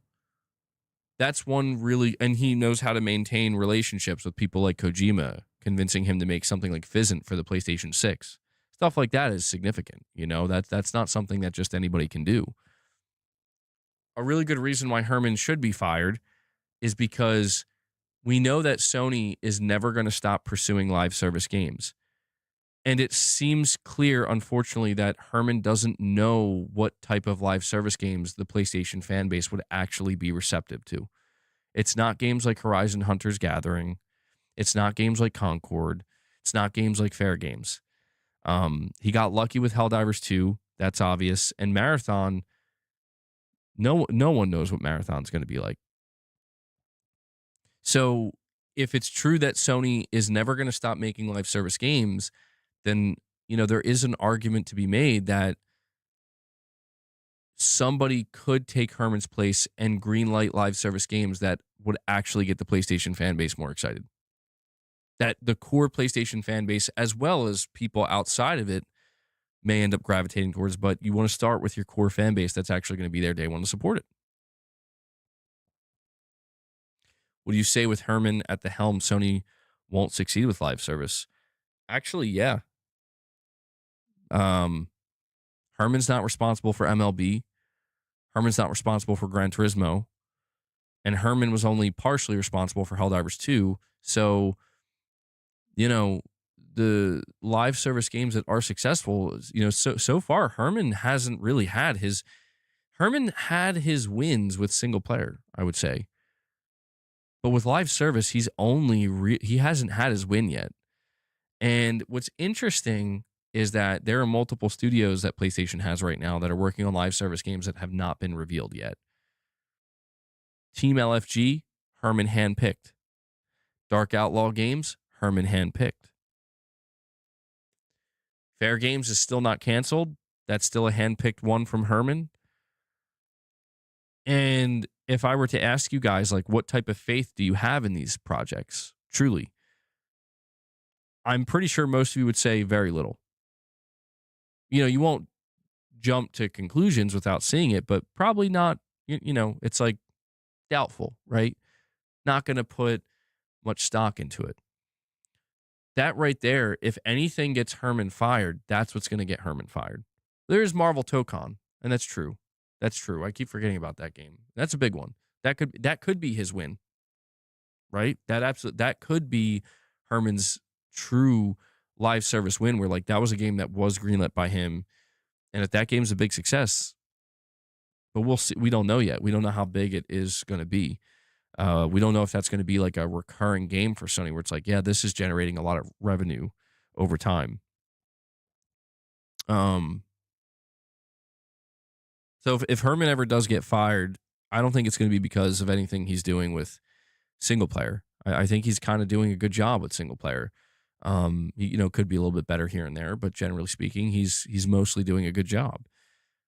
I think that his inability seemingly to, like, him not being able to realize that, like, bro, you think PlayStation fans want Horizon Hunter's Gathering?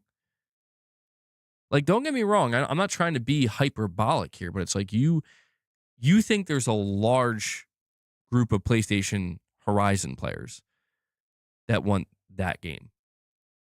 No. Herman's not that dumb. He's not that dumb. Herman knows that most of the people who played Horizon Zero Dawn and Forbidden West probably want nothing to do with Hunter's Gathering, or at the very least are like very underwhelmed by it. Herman's looking at Fortnite. That's what Herman's looking at. Guerrilla Games is looking at Fortnite. That's what they're looking at. And that mentality is what's going to get Herman fired and some of these studios laid off. I think that there are teams within PlayStation, and certainly from a managerial level, that they haven't woken up to the message yet that, you know, you guys should really stop trying to chase Fortnite. You should stop trying to chase, like, it's just shocking that they haven't learned from Helldivers 2. Like, stop chasing what other developers and publishers, the success that they found in live service, because you're not going to be able to just replicate that. Nobody will, probably. But that's the thing, right? Fortnite itself is fascinating because Fortnite was a copy. Fortnite was not novel. PUBG is what blew up.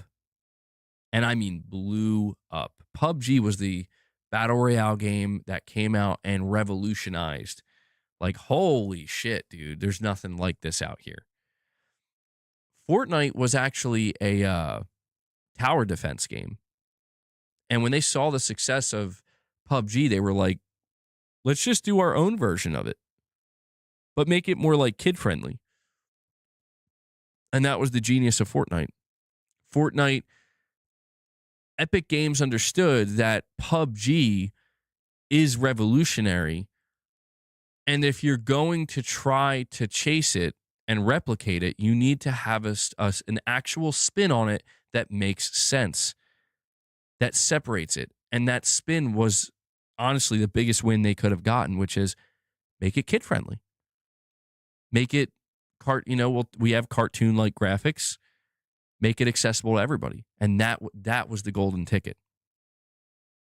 So I don't want to say that you can't find success in just copying something and replicating it, but you really need to approach it from an angle early on before everybody else already tried to copy it. Where it's like, what angle can you take that is truly going to work here?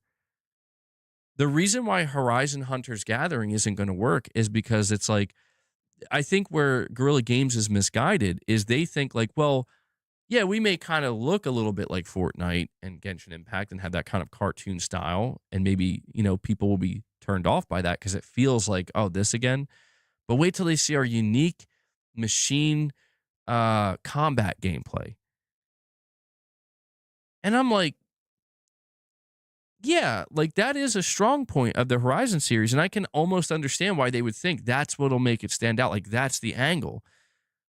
But again, you really have to ask, like, is that going to be enough? Like, I mean, how sure are you? How confident are you that Horizon Hunter's Gathering will catch on and become the next big thing? Because people are gonna the smooth feeling, amazing gameplay loop of fighting these machines.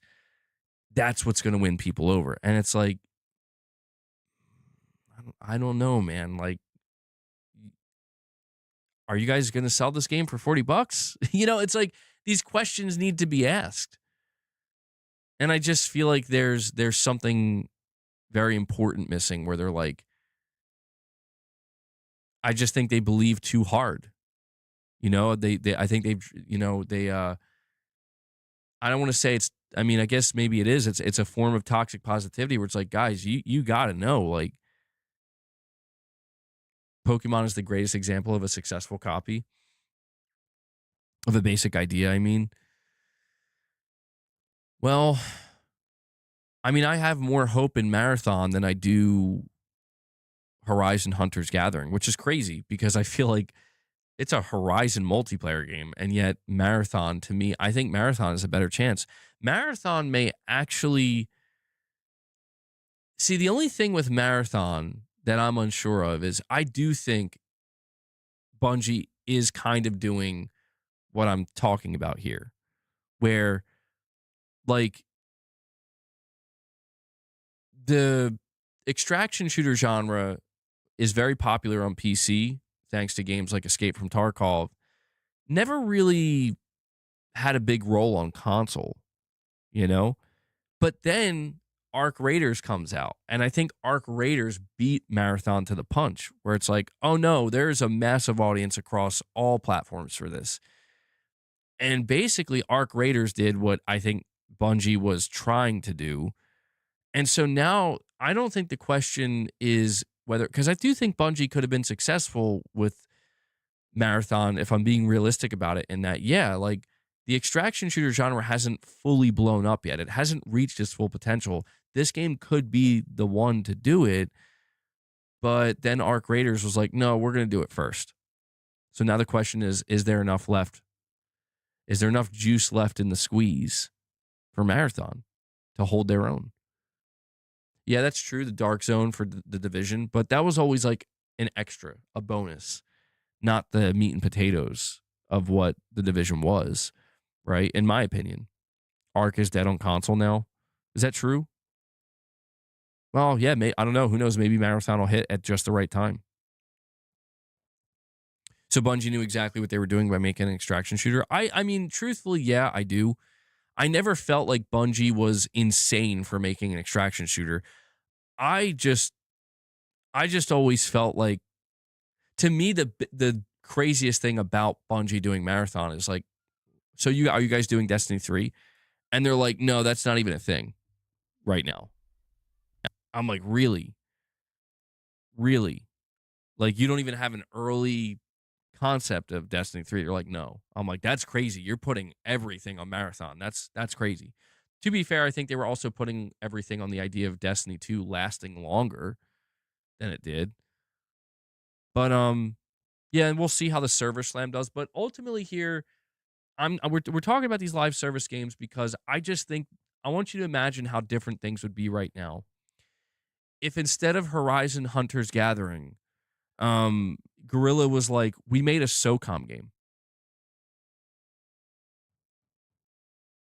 How different things would be if Haven Studio wasn't making whatever it is they're making with Fair Games. And instead, Haven Studio was given the Resistance IP to make a live service Resistance game, a first-person shooter in the Resistance universe, and it's going to be a live game. You know, we tasked what's that studio? I mean, they're not working with Sony anymore. They're not part of Sony, but like Lucid Games, rather than making Destruction All-Stars, they're making a Twisted Metal, or if not a Twisted Metal, a Motorstorm. And I understand what people say. We're like, well, people didn't buy those games. You know, people didn't buy enough copies of Killzone or SOCOM. Meanwhile, they bought way more copies of Horizon. So why not make the Horizon live service? But that's where I'm like, no. Listen, there's a difference. There's a difference between not enough people bought SOCOM 4 during its launch when the PlayStation Network was sabotaged and hacked. And then that studio got shut down, and then SOCOM died. There's a difference between that and a AAA quality studio inside of Sony saying, we're rebooting SOCOM, giving it another fucking chance in the live service domain. Because you know what SOCOM never got? A chance as a live service. You know what Resistance never got? A chance as a live service. You know what Killzone never got? A chance as a live service.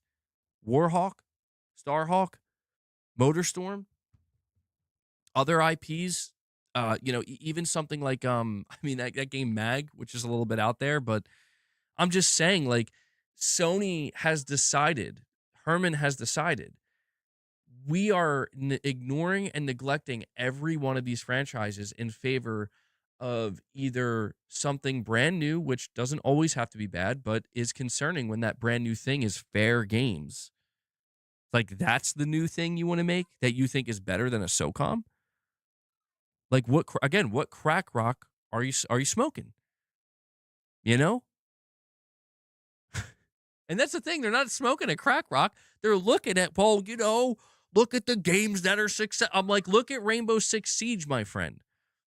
Can we, like, what about that? Rainbow Six Siege has been a successful live service game for 10 years. It's a tactical shooter. There's room. There's room for another fucking tactical shooter if it's done right. Something that can actually be a competitor. But Sony's like, nah, bro.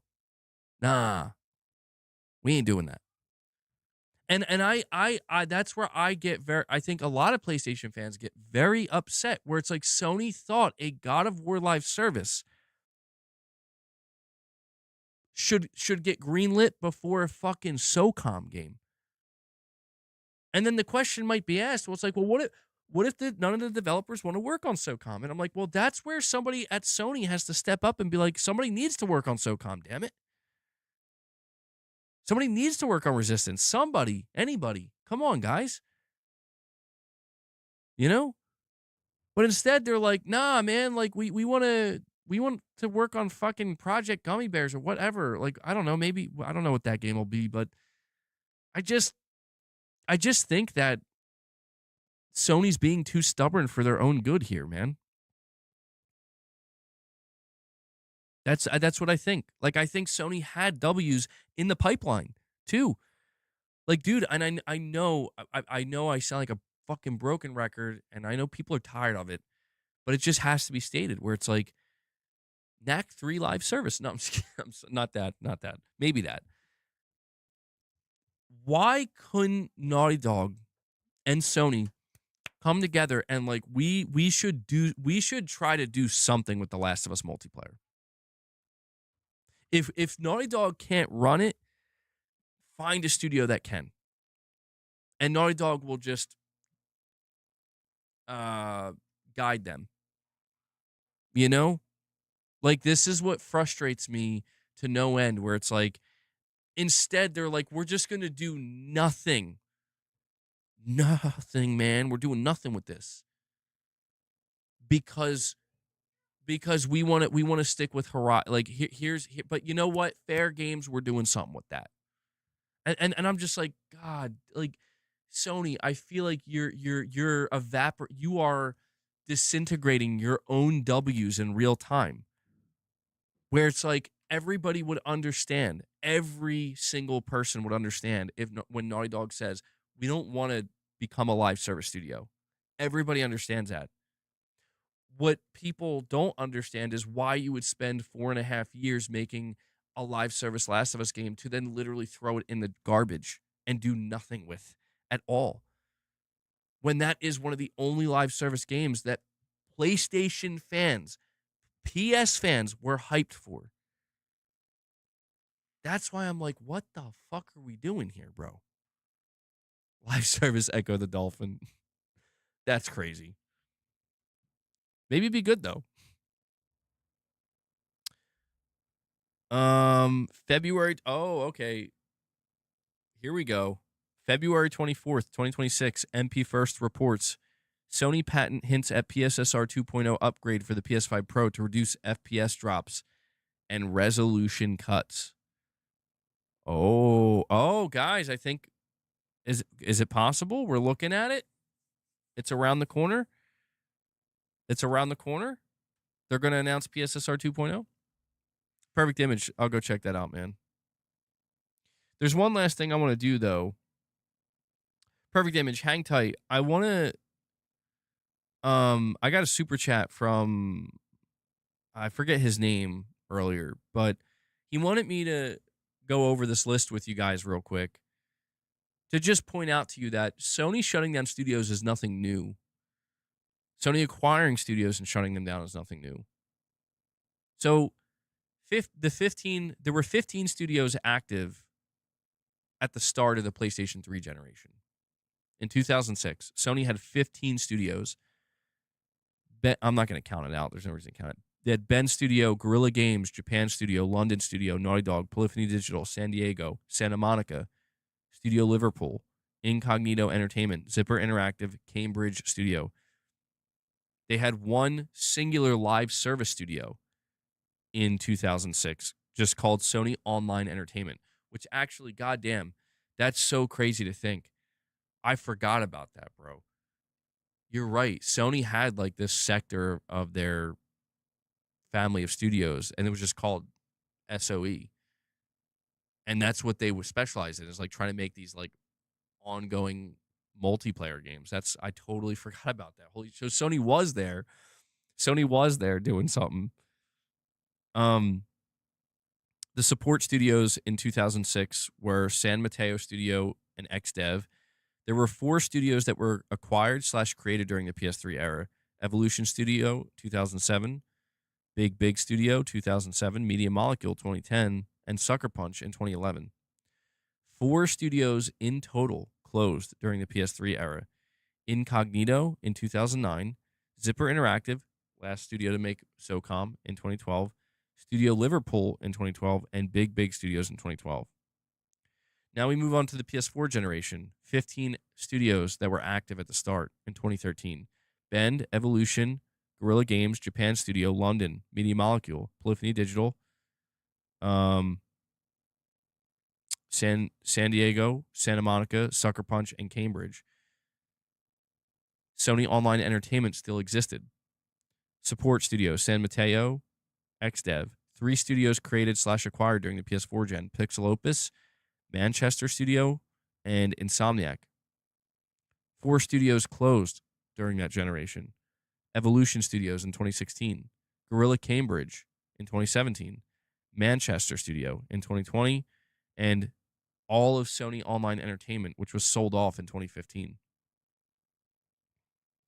Now we're at the PS5. 14 active studios at the start of PS5. Bend, Guerrilla, Japan, London, Media Molecule, Naughty Dog, Pixel Opus, Polyphony Digital, Santa Monica, Sucker Punch, Insomniac. Live service studio at this point, San Diego. Support, San Mateo Studio, XDev. 13 studios acquired / created during the PS5 gen. Now, that's something that we got to point out real quick. I don't think people quite understand just how big of a jump we saw with the PS5 generation versus any other gen for PlayStation, where Sony went from acquiring, over the course of an entire generation, 3, maybe 4 studios, 13 in total for the PS5. And those studios are Housemarque, BluePoint, Firesprite, Nixxes, Valkyrie, Haven, Bungie, Neon Koi, Firewalk, Team Asobi, which was kind of a more of like a restructuring, and they created a new studio from Japan. They transformed Japan. Malaysia Studio, Dark Outlaw Games, Team LFG. 6 studios were closed so far this gen. Japan Studio, Pixel Opus, Firewalk, London, Neon Koi, BluePoint Games. So I just think it's worth pointing that out because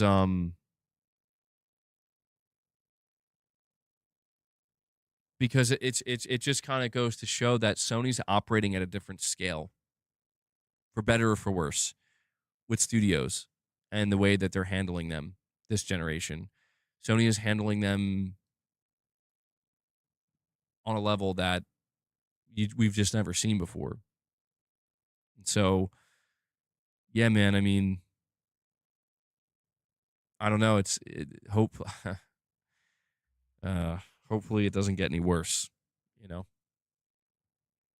But guys, listen, I do have to wrap this stream up because my throat is killing me.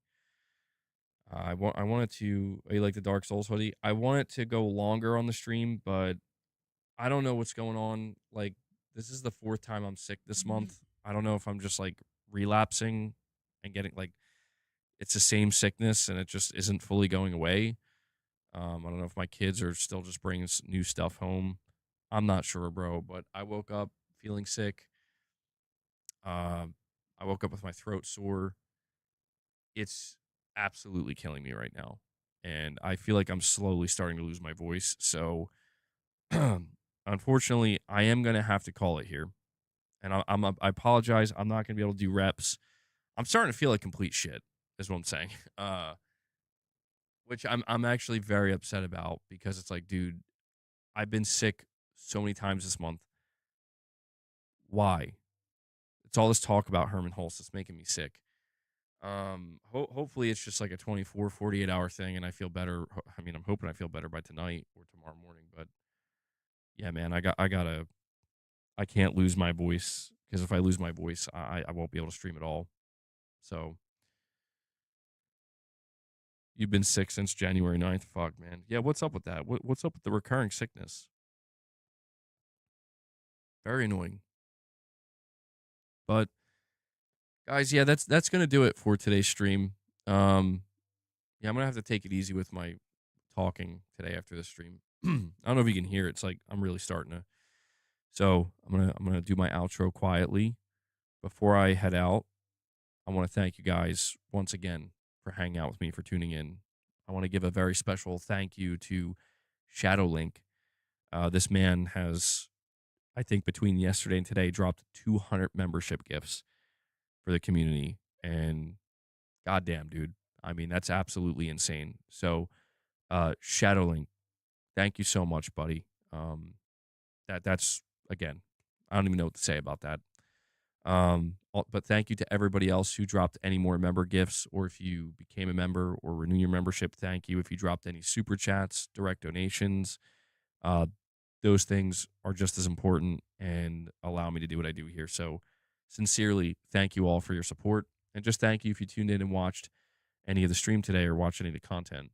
I also want to make sure to give a special shout out to Devil Shooter, who does the timestamps for the streams. If you guys see Devil Shooter, give him some thanks. Show him some love. I know he appreciates it. Devil Shooter, thank you for what you do, man.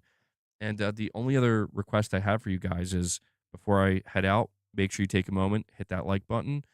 I didn't put out any videos today because, again, I wasn't sure if I was even going to stream. I had to see if I was going to feel a little bit better. I was feeling better. Now I'm feeling like shit again. So, yeah, I don't know what's going on, man. Shadowlink says, no problem, buddy. Get better soon, man. And the same to Mrs.MBG and the little one as well. Well, thank you, man. Thank you so much. And so the final thing I'll say is I don't know if I'm going to stream for sure tomorrow. I think tomorrow is going to be dependent on how my throat feels because right now it feels like I swallowed glass. If I don't stream tomorrow, that's why. It's going to be because I'm resting up. I want to make sure to get one more stream in though. Hopefully Thursday, maybe even Friday if I have to. I'll do it Friday if I have to because unless if my copy of Resident Evil comes in early, you just might not hear from me. All right, we'll see if Amazon delivers on that. But I want to do one more stream talking to you guys about my hype for Resident Evil, spoiler-free stream. But just I want to talk about that. You know, take a shot of rum. Yo, wait, perfect image. What do you mean? Why? What, that sounds bad. That sounds like that would hurt me. Hold on. So it's like taking a shot of rum for sore throat. Is that a thing? Taking a shot of rum for a sore throat is not recommended by medical professionals as it can irritate the throat, dry out tissues, and weaken the immune system, potentially worsening symptoms and delaying healing. Yo,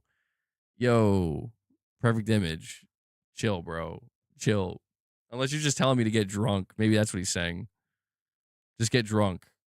Yeah, no, I'm good on that. All right. That's it, guys. I'll catch you in the next one. All right. So be safe. Perfect image. Let me know in the Discord what you really meant. All right. Let me know what you really meant. I'll catch you guys in the next one. Till then, stay safe and take care, everyone.